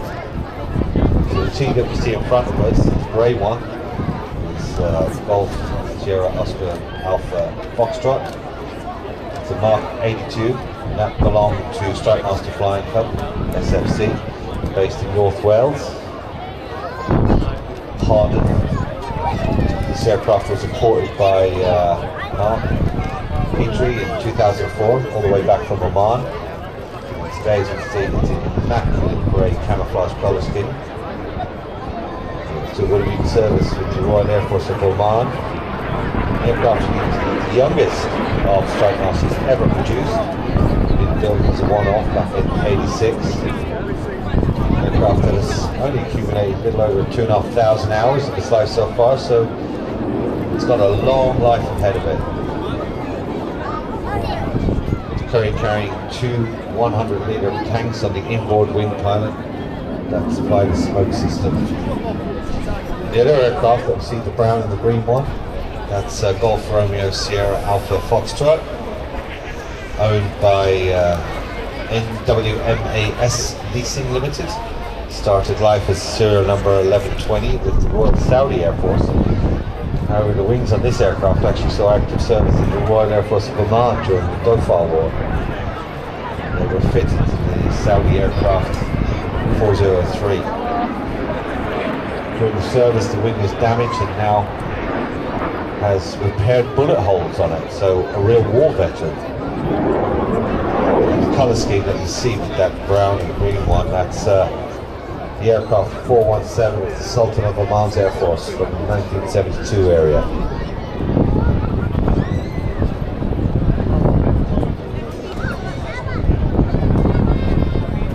These aircraft, as I said, are operated by North Wales Military Aviation Services, NWMAS. It's an aircraft engineering company employing local professionals to maintain a broad range of aircraft and ex-military.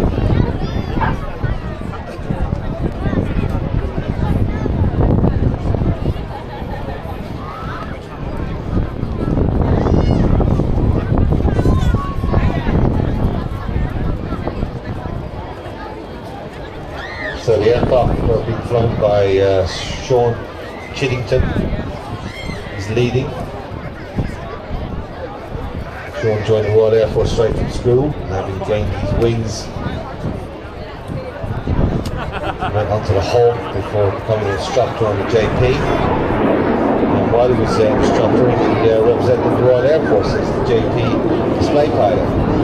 80 air shows over 2 seasons, so that's obviously where he got his love of doing air shows. Following this tour, Shane was selected to fly Jaguars, 2 tours at RAF Cotteshall and at Lossival, during which time he flew operation missions in the Gulf and the Balkans. Sean's Jaguar tours were split by a 3.5-year term with the Red Arrows, so his aviation royalty in his blood. Here they come from the right and the left.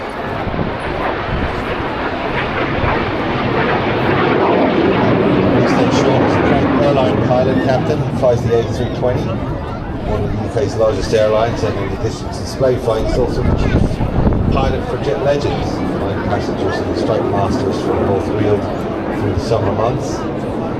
42 years of flying, Sean has amassed over 18,000 hours. Wow. 18,000 hours on 80 different types of aircraft. As we can see, very accomplished display pilot, flown over 500 flying displays. Better aircraft is being flown by Ian Bertie, as he's known, flying in the number 2 position. Bertie joining the RAF. Before that was a keen PPL pilot and glider pilot.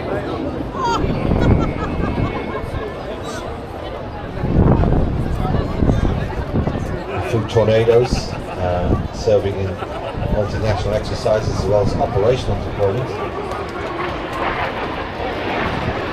He became a QPNI, which is a qualified pilot navigation instructor.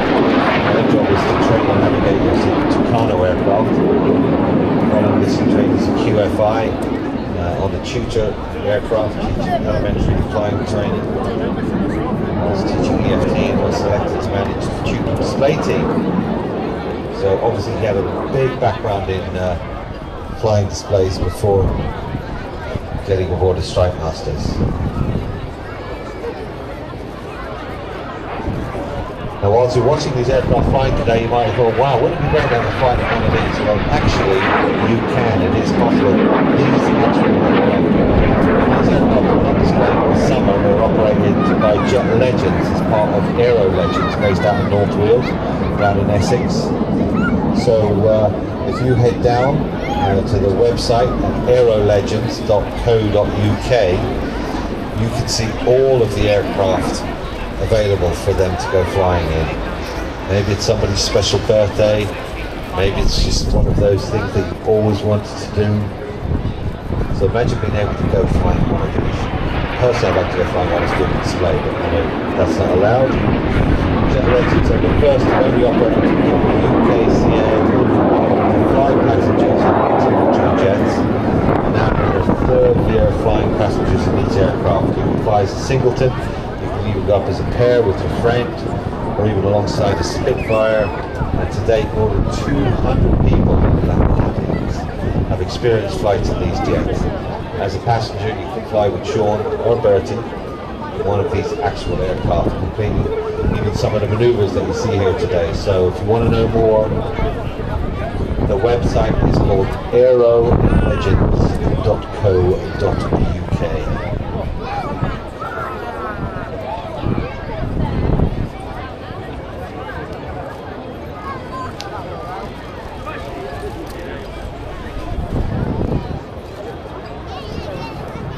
Sean and Bertie coming back into the split at the top. You can see how these aircraft are configured very well. Ground attack with the straight wing.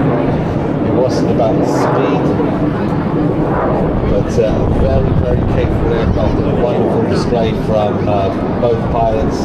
Big thank you to Sean, big thank you to Bertie, and we will be seeing the aircraft back tomorrow. So the Strike Master's heading back to Blackpool now. That means next up, one of my favourite teams, Wing Walkers. Aerial antics and sell joyrides and what have you, and that's where it was born. To entertain the crowds further, they provide more excitement and ensure that the crowds return for more. Pilots persuaded their engineers or even girlfriends to walk out along the bike lanes they could be. That was the start of the flying circus entertainment as it came to be known.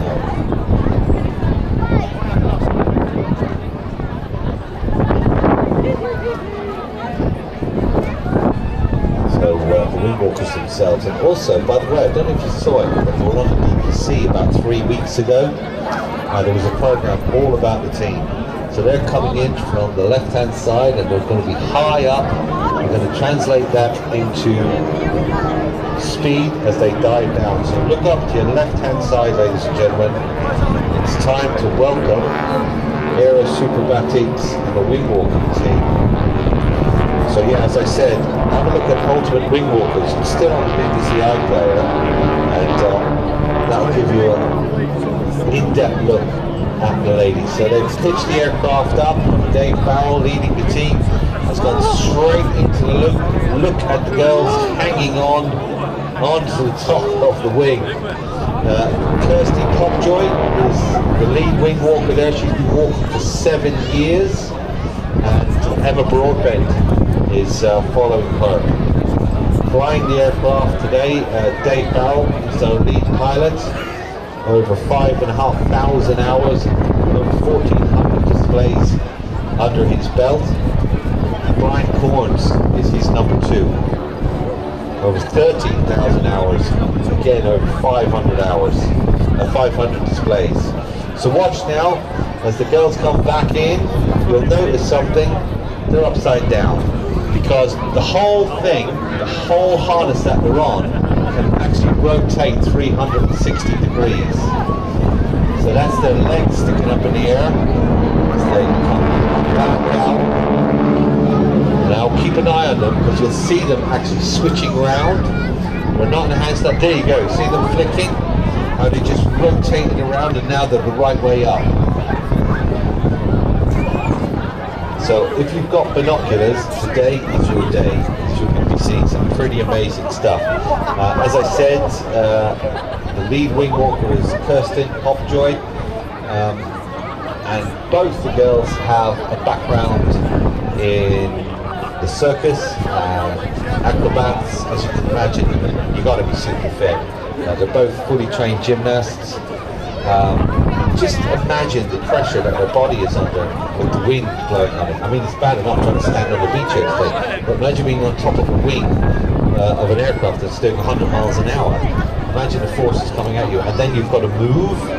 So both Kirsten and Emma super fit. Now look, watch as they come back in. Where are they now? Are they upside down? Are they the right way up? Watch as they pitch the aircraft up and do the B brake.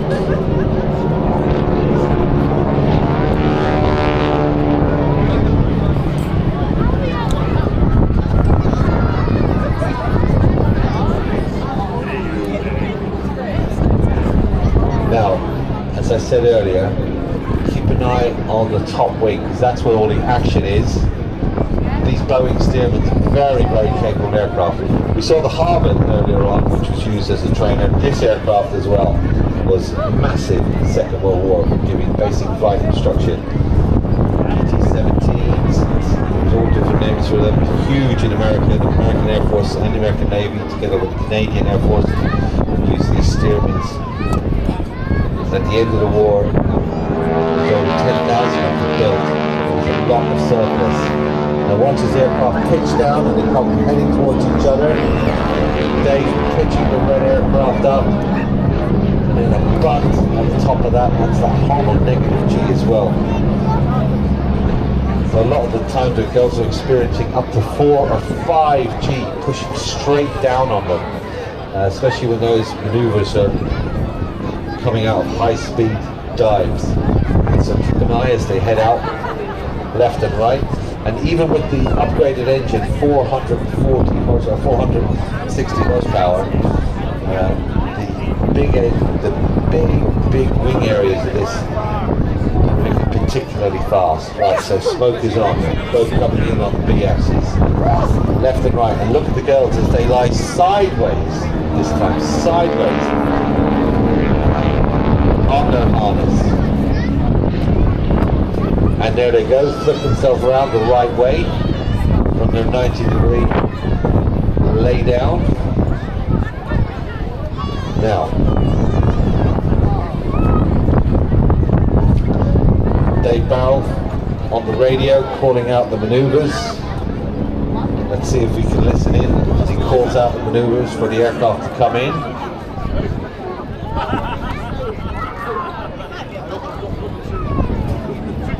So he'll be lying about with Brian, smoke on, helping them identify exactly where they are in the air. The girls punching themselves through the air as they cross over.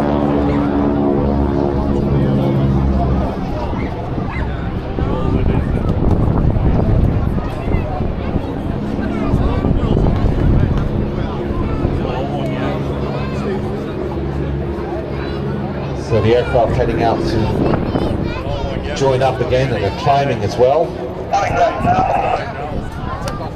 Dave calling out a left-hand turn.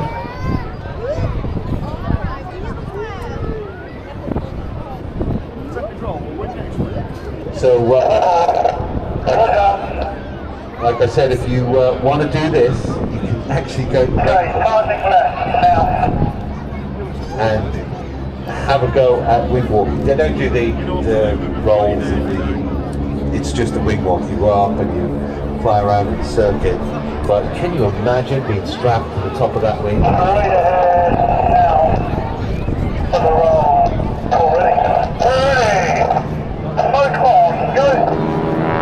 So smoke on. Get ready with your cameras because the aircraft is going to go into a roll.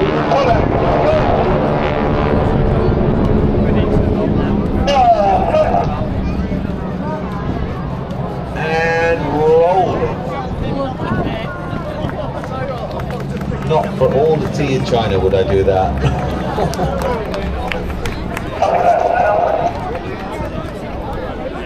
So Dave's calling out the team as it heads off to the left-hand side.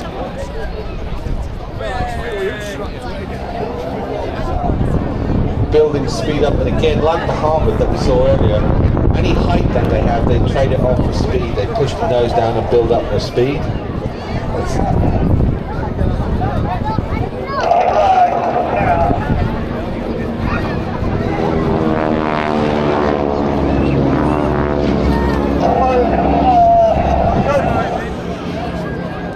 So now, get your binoculars out.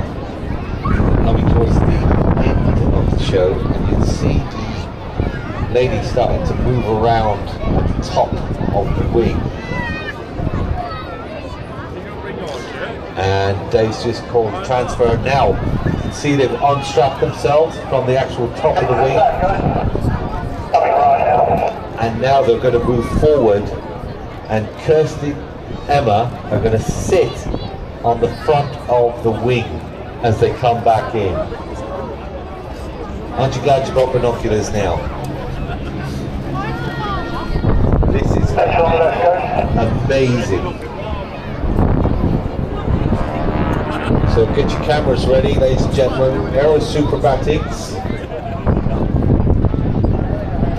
With Kirsten and Emma sitting on the top wing.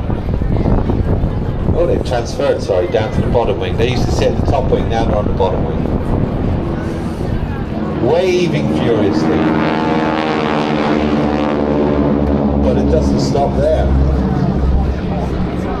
Because they now have to get down off the top wing,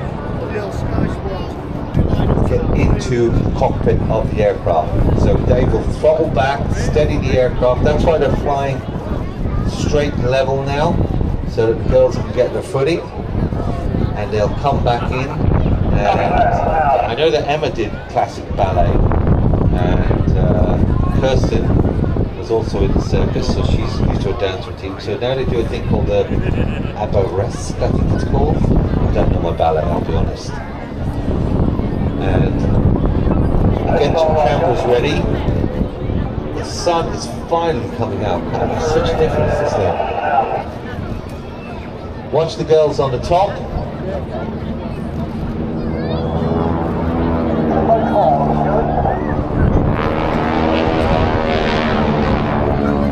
You'll see them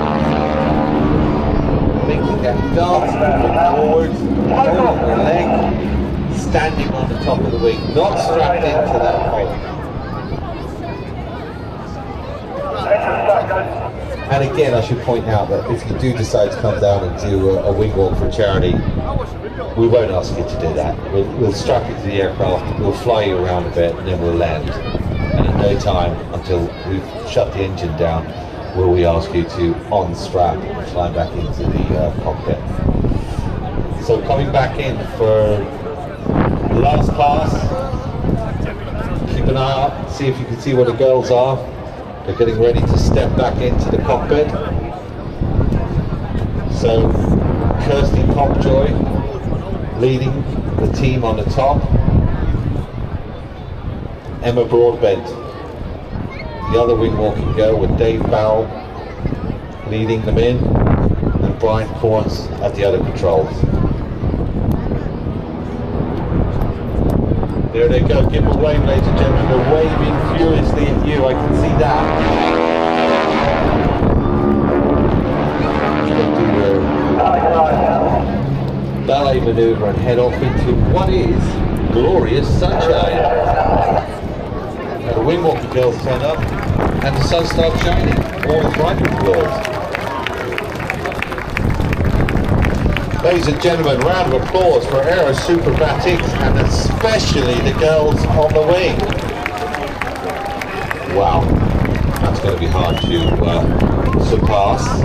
So, still to come up, to give you a quick update, if you're wondering when the next flying is, huge amount of power available, as you can see. They're training aircraft, so they did not want them too powerful that would get the student pilot in a lot of trouble. And with that mixed together with the windy conditions we have today, you can see when we're flying into wind, it's a battle of physics there, that is. You know, how much thrust can I get through this propeller to pull me through into the wind. But I guarantee you, once they do this turn, and look, you see, literally in the turn, see it speeding up as it's coming back around, it's got the wind behind it, now all of a sudden it's an F-35.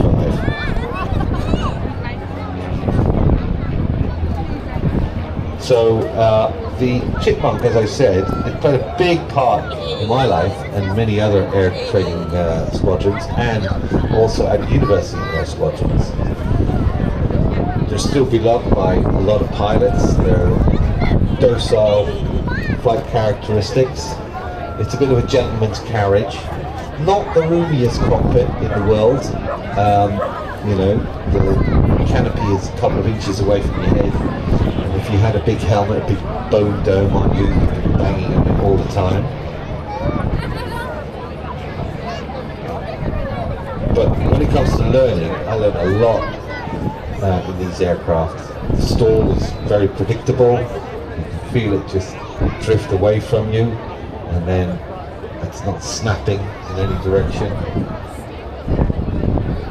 It has a 4-cylinder air-cooled inverted inline piston engine. It's not aerobatic.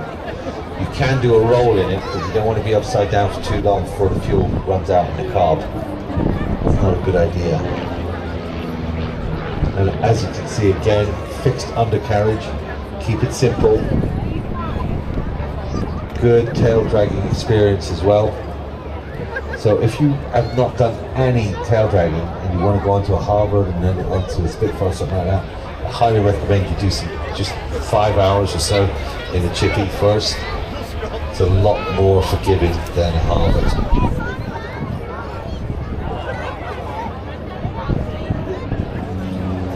Power output about 145 horsepower. It's not a lot of horsepower for an aircraft, and obviously being a 2-seater, the normal configuration would be the pilot under instruction would be sitting up in the front and the instructor would be at the back. And as I said, because of the windy conditions, that's why we're not seeing a lot of big rolls. And once the aircraft turns around and gets the wind behind it, we might be able to see a little bit more of the attributes. As it heads down towards us, now watch, wind behind it. It's going to transfer that speed into some aerobatics.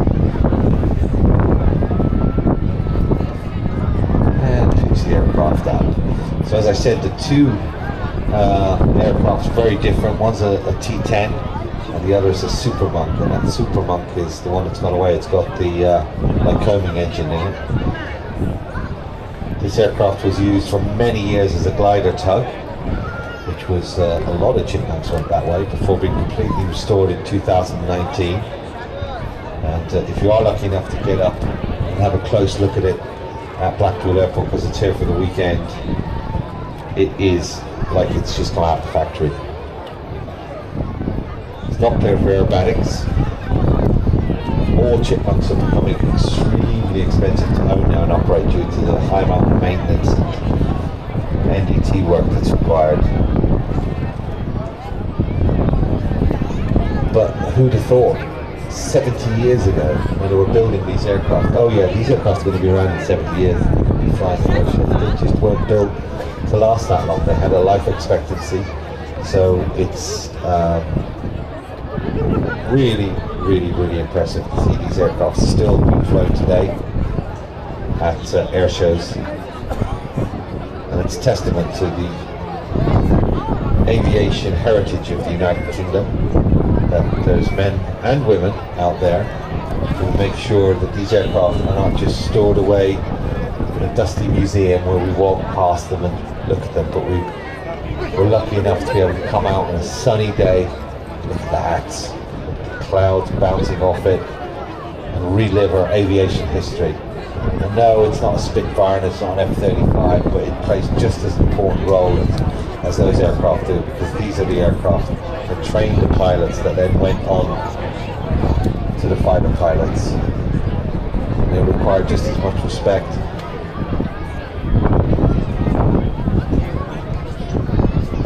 Now, tell which one has got the original engine in it, because that's the one doing the aerobatics.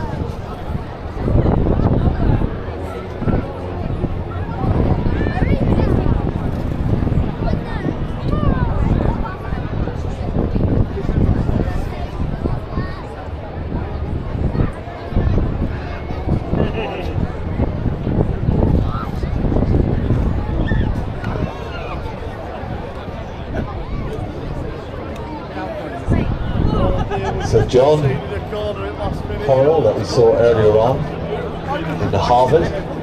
He's putting that Chipmunk through its paces, doing full aerobatics, showing you just a little taste of what this aircraft was capable of. As I said, in its role as a trainer, it was ideal at the time. Nice. Nice roll moving out. And as the sun bounces off both of these aircraft, I have some good news for you from the Flight Control Committee. The Lancaster has cleared the Pennines, so it's heading on its way towards us. Now, I was looking on my radar, and there is a Spitfire near it as well. Don't know if that's for us, but we might be having a Spitfire and a Lancaster, but it's looking pretty good for the Lancaster at the moment. And that's the good news for me.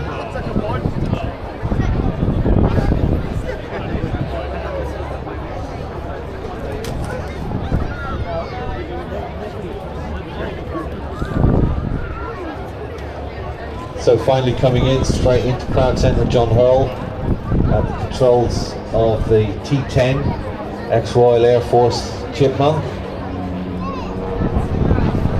Fantastic display, John, in challenging conditions. Rolling that aircraft out. A little bit of a victory roll there.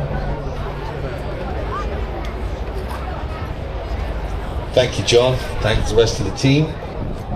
And they're heading back to Blackpool now. So the Chipmunk's moving out, as I said.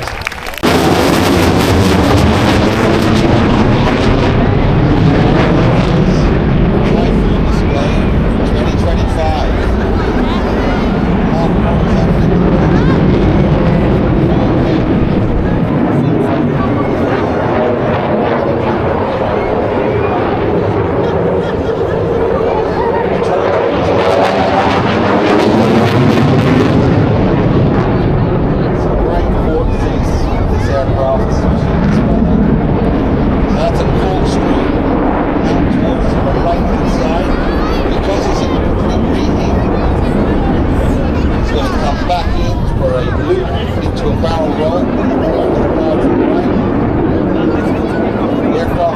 Accelerating 500 miles an hour.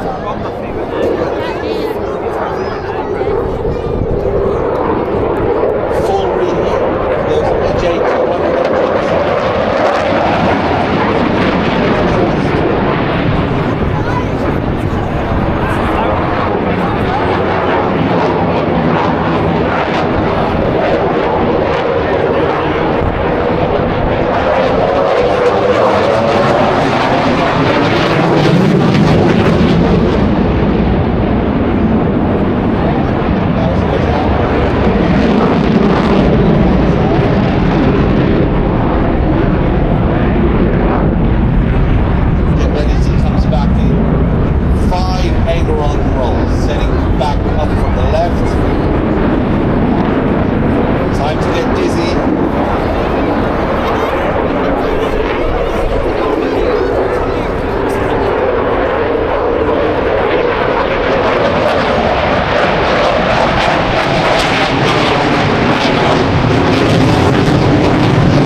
definitely having an effect on the seagulls, that's for sure. They're all moving off land. Now watch as he corkscrews back in.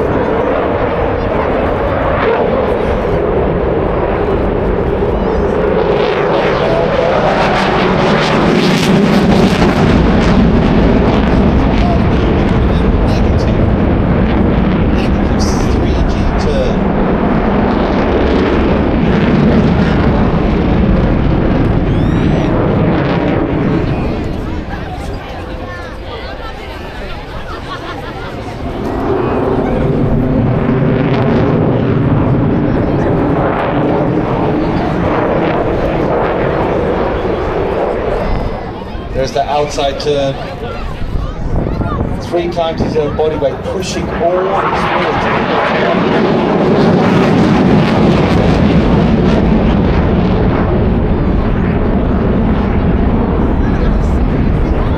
Now corrects back into positive G.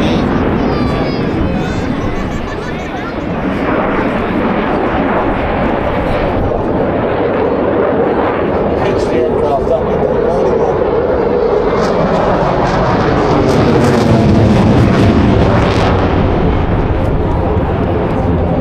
Put it over the top of the aircraft.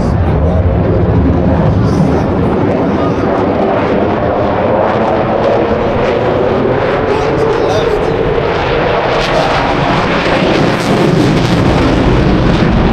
And into a double corkscrew.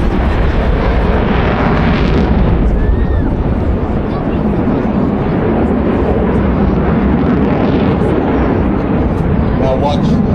Nathan brings the aircraft back around from our left-hand side. This time he's going to go into what's called an inverted pass, upside down to the knee.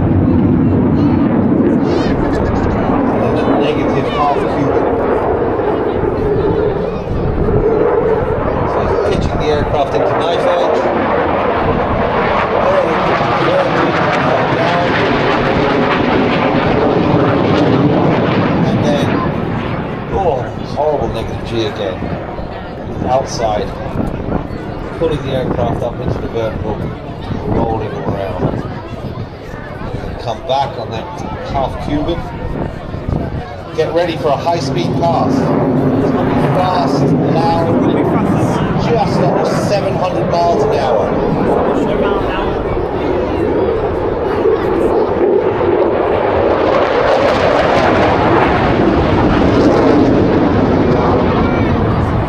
One of them. So cool, isn't it? Okay, now we've had the high-speed pass, so now we're going to see a little bit of the slow. This is where the flying control systems take on board. If you've got binoculars or a camera with a big lens on it, have a look at the canards on the front. They're the little wings just underneath the canopy. They're called canard wings. They'll be flicking. So the input into the fly-by-wire system is doing 4,000 calculations a second. And it's got 3 flight systems.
Point the aircraft up and he's just going to zoom climb to 10,000 feet.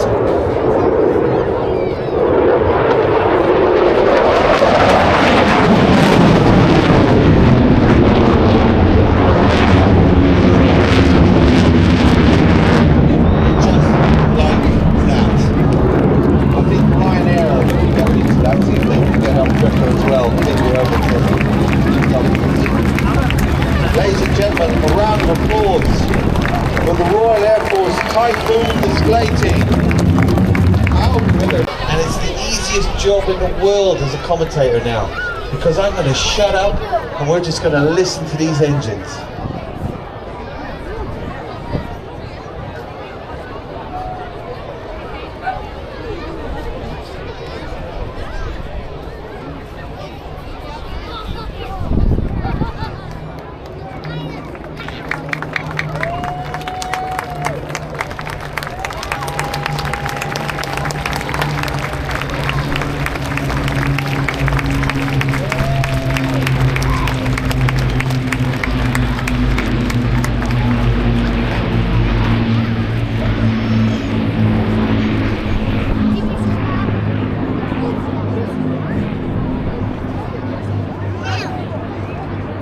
So a huge thanks to all the team from Coningsby for adjusting their schedule and getting these aircraft here to us today in some very trying weather conditions.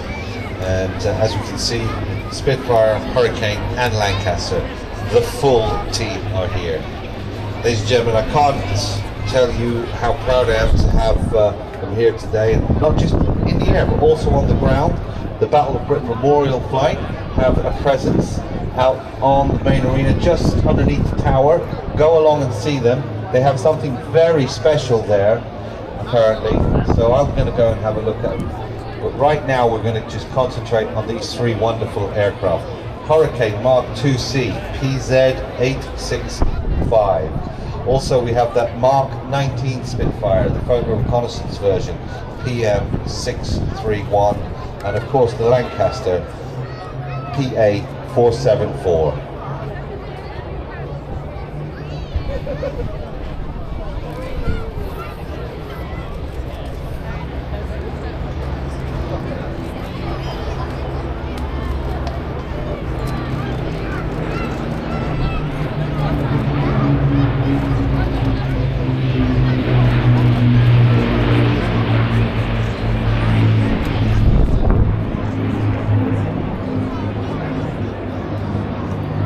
Now, as a commentator, I'm very aware of the history behind these aircraft, and that's why I don't say much when they're going by, because I just want you to sit back, look at these aircraft and understand what they represent.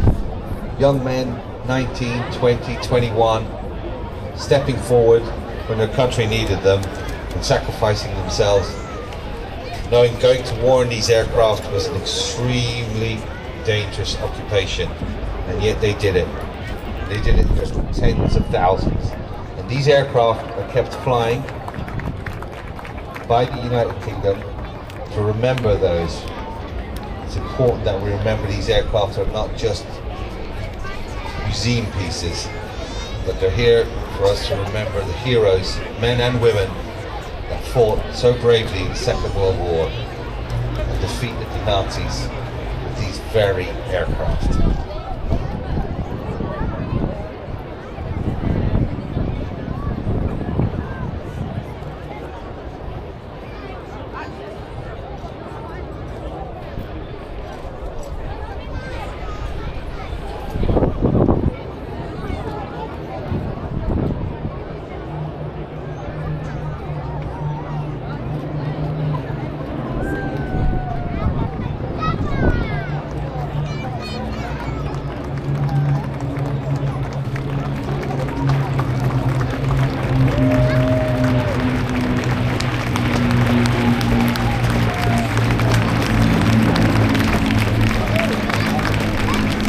So as I said, the Spitfire that we've got with us today is a Mark 19, so photo reconnaissance version,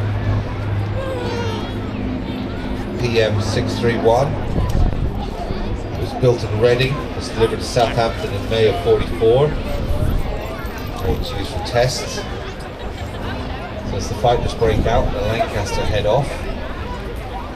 Let's see the two fighters come back in.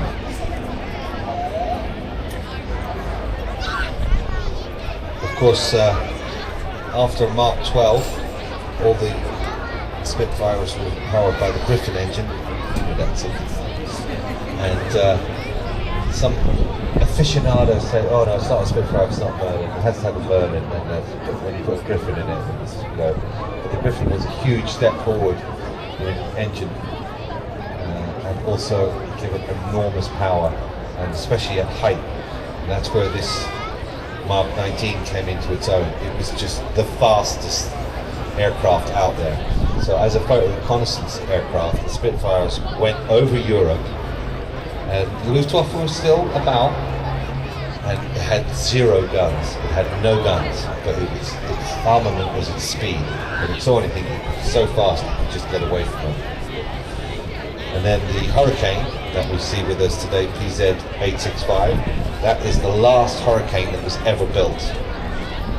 Of 14,533.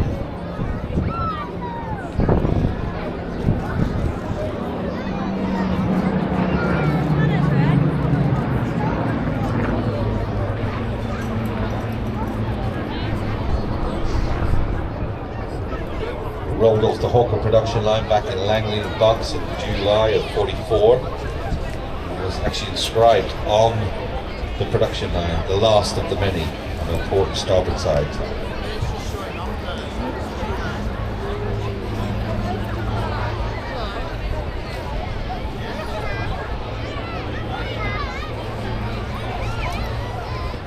This aircraft was flown by Group Captain Peter Townsend, where it was in the King's Cup Air Race, where he met Princess Margaret.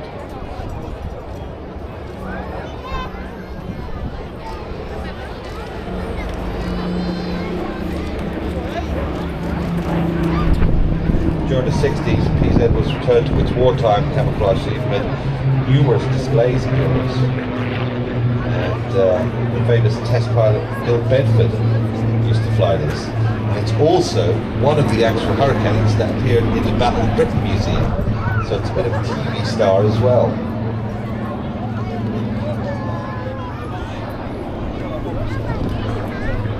PZ-865 is in that all-black night fighter colour scheme you see now, and that's replicating the Hurricane Mark 2C from 247 Squadron. And as the name implies, the squadron's Hurricanes are used for night defence in Plymouth and Exeter for night intruders.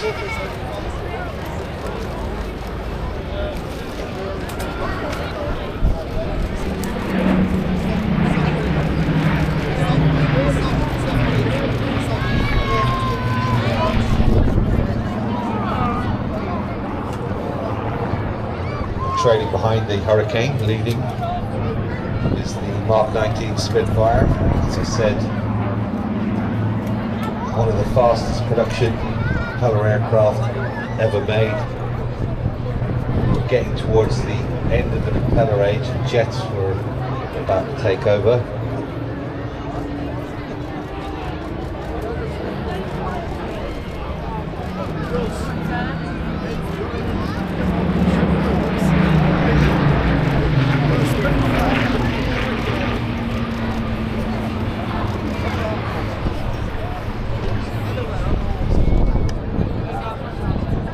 These Spitfire Mark 19s, as I said, unarmed, but they can fly at 370 miles an hour, up at 40,000 feet. They had fully pressurized cockpits and had a range of 1,500 miles. March of 46, PM631 was at RAF Benson.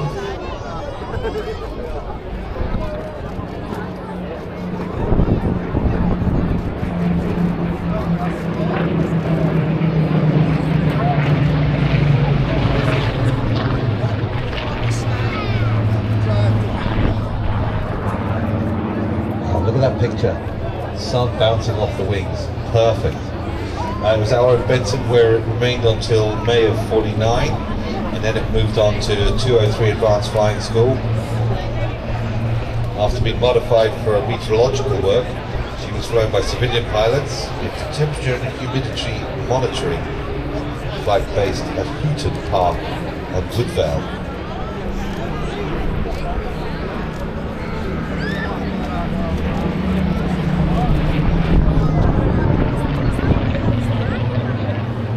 This aircraft would make daily ascents up to 30,000 feet to gather meteorological information. And then in 57, it was flown to Biggin Hill From Duxford by World War II Fighter Ace Group Captain Jamie Rankin, DSO at DFC Bar. In formation with another 2 flight that are marked 19.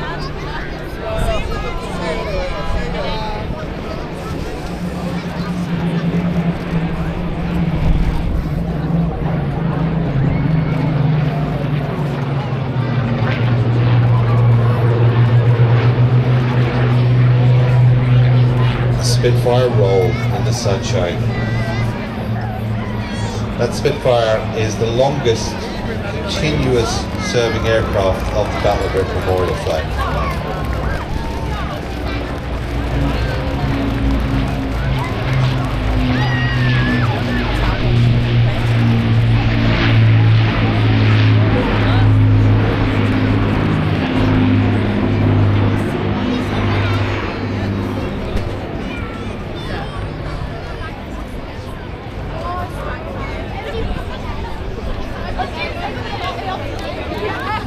So the Lancaster coming through, PA 474.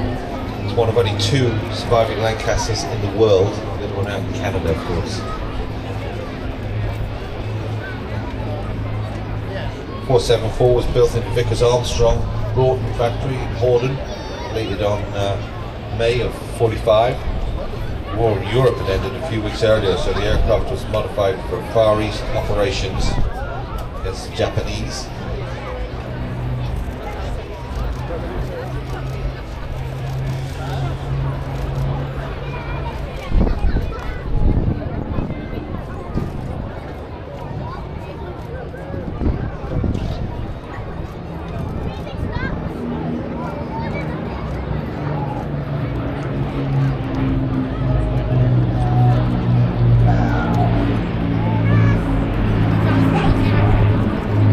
From the cockpit.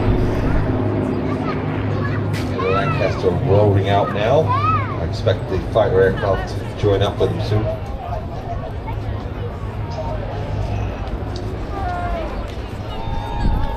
So as I said, this aircraft was fitted out for Tiger Force and first flown in this configuration in August of 45. But then combat operations in the Far East were also ended before the aircraft would be deployed. So it was put into storage with just 3 hours and 10 minutes on the airframe. So from September 48 to 1952, after conversion to PR1 standard, it was conducting aerial survey, mapping work in South Africa with 82 Squadron, and got about 2,000 hours on the airframe, which is still very, very light for an aircraft like this. Lancaster was loaned to the Flight Refueling Limited, and then it was converted into a pilot target drone. Fortunately, it was cancelled before that happened to it, where it was going to be used as something to be shot down. And it was sent off to the Cranfield College in 1954. Lived in Cranfield for 10 years.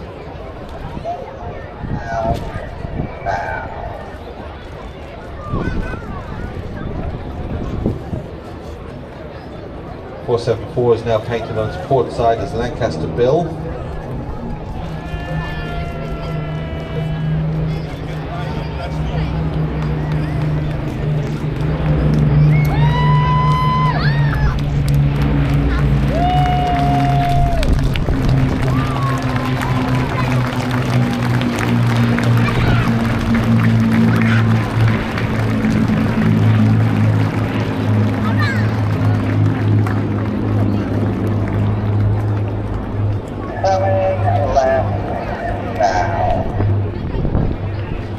With nose art depicting a kangaroo in Wellington boots playing the bagpipes, and that represents the mixed nationalities, the Scottish, the Australian and the Welsh of the crew at the time.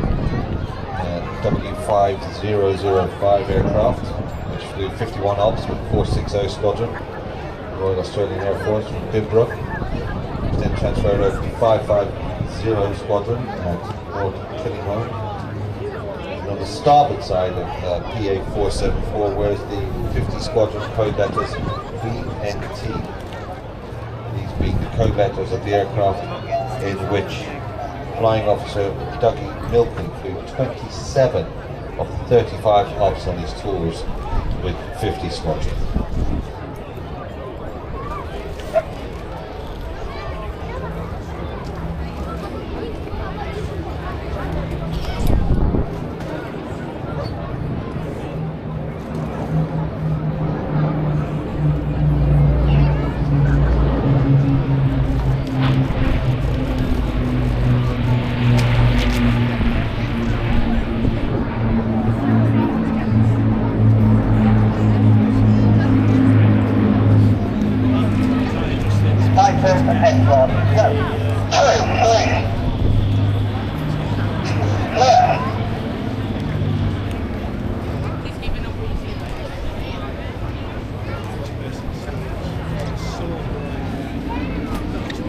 So you can hear the instructions from the Lancaster pilot telling the fighter pilots to clear his rear, and then they'll come up on his side where he's got a good view of them. Obviously can't see them when he's underneath, when they're underneath and behind the aircraft. And ladies and gentlemen, for the last time, the Battle of Britain Memorial flight will be coming through. So as I said before, I'm just going to keep quiet, just think about the people that served in these aircraft and the sacrifice they made so that we can live in a free Western society.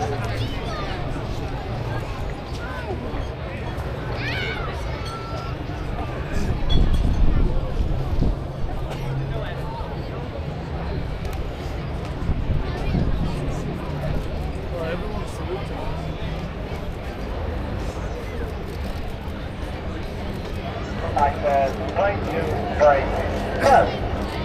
Awesome!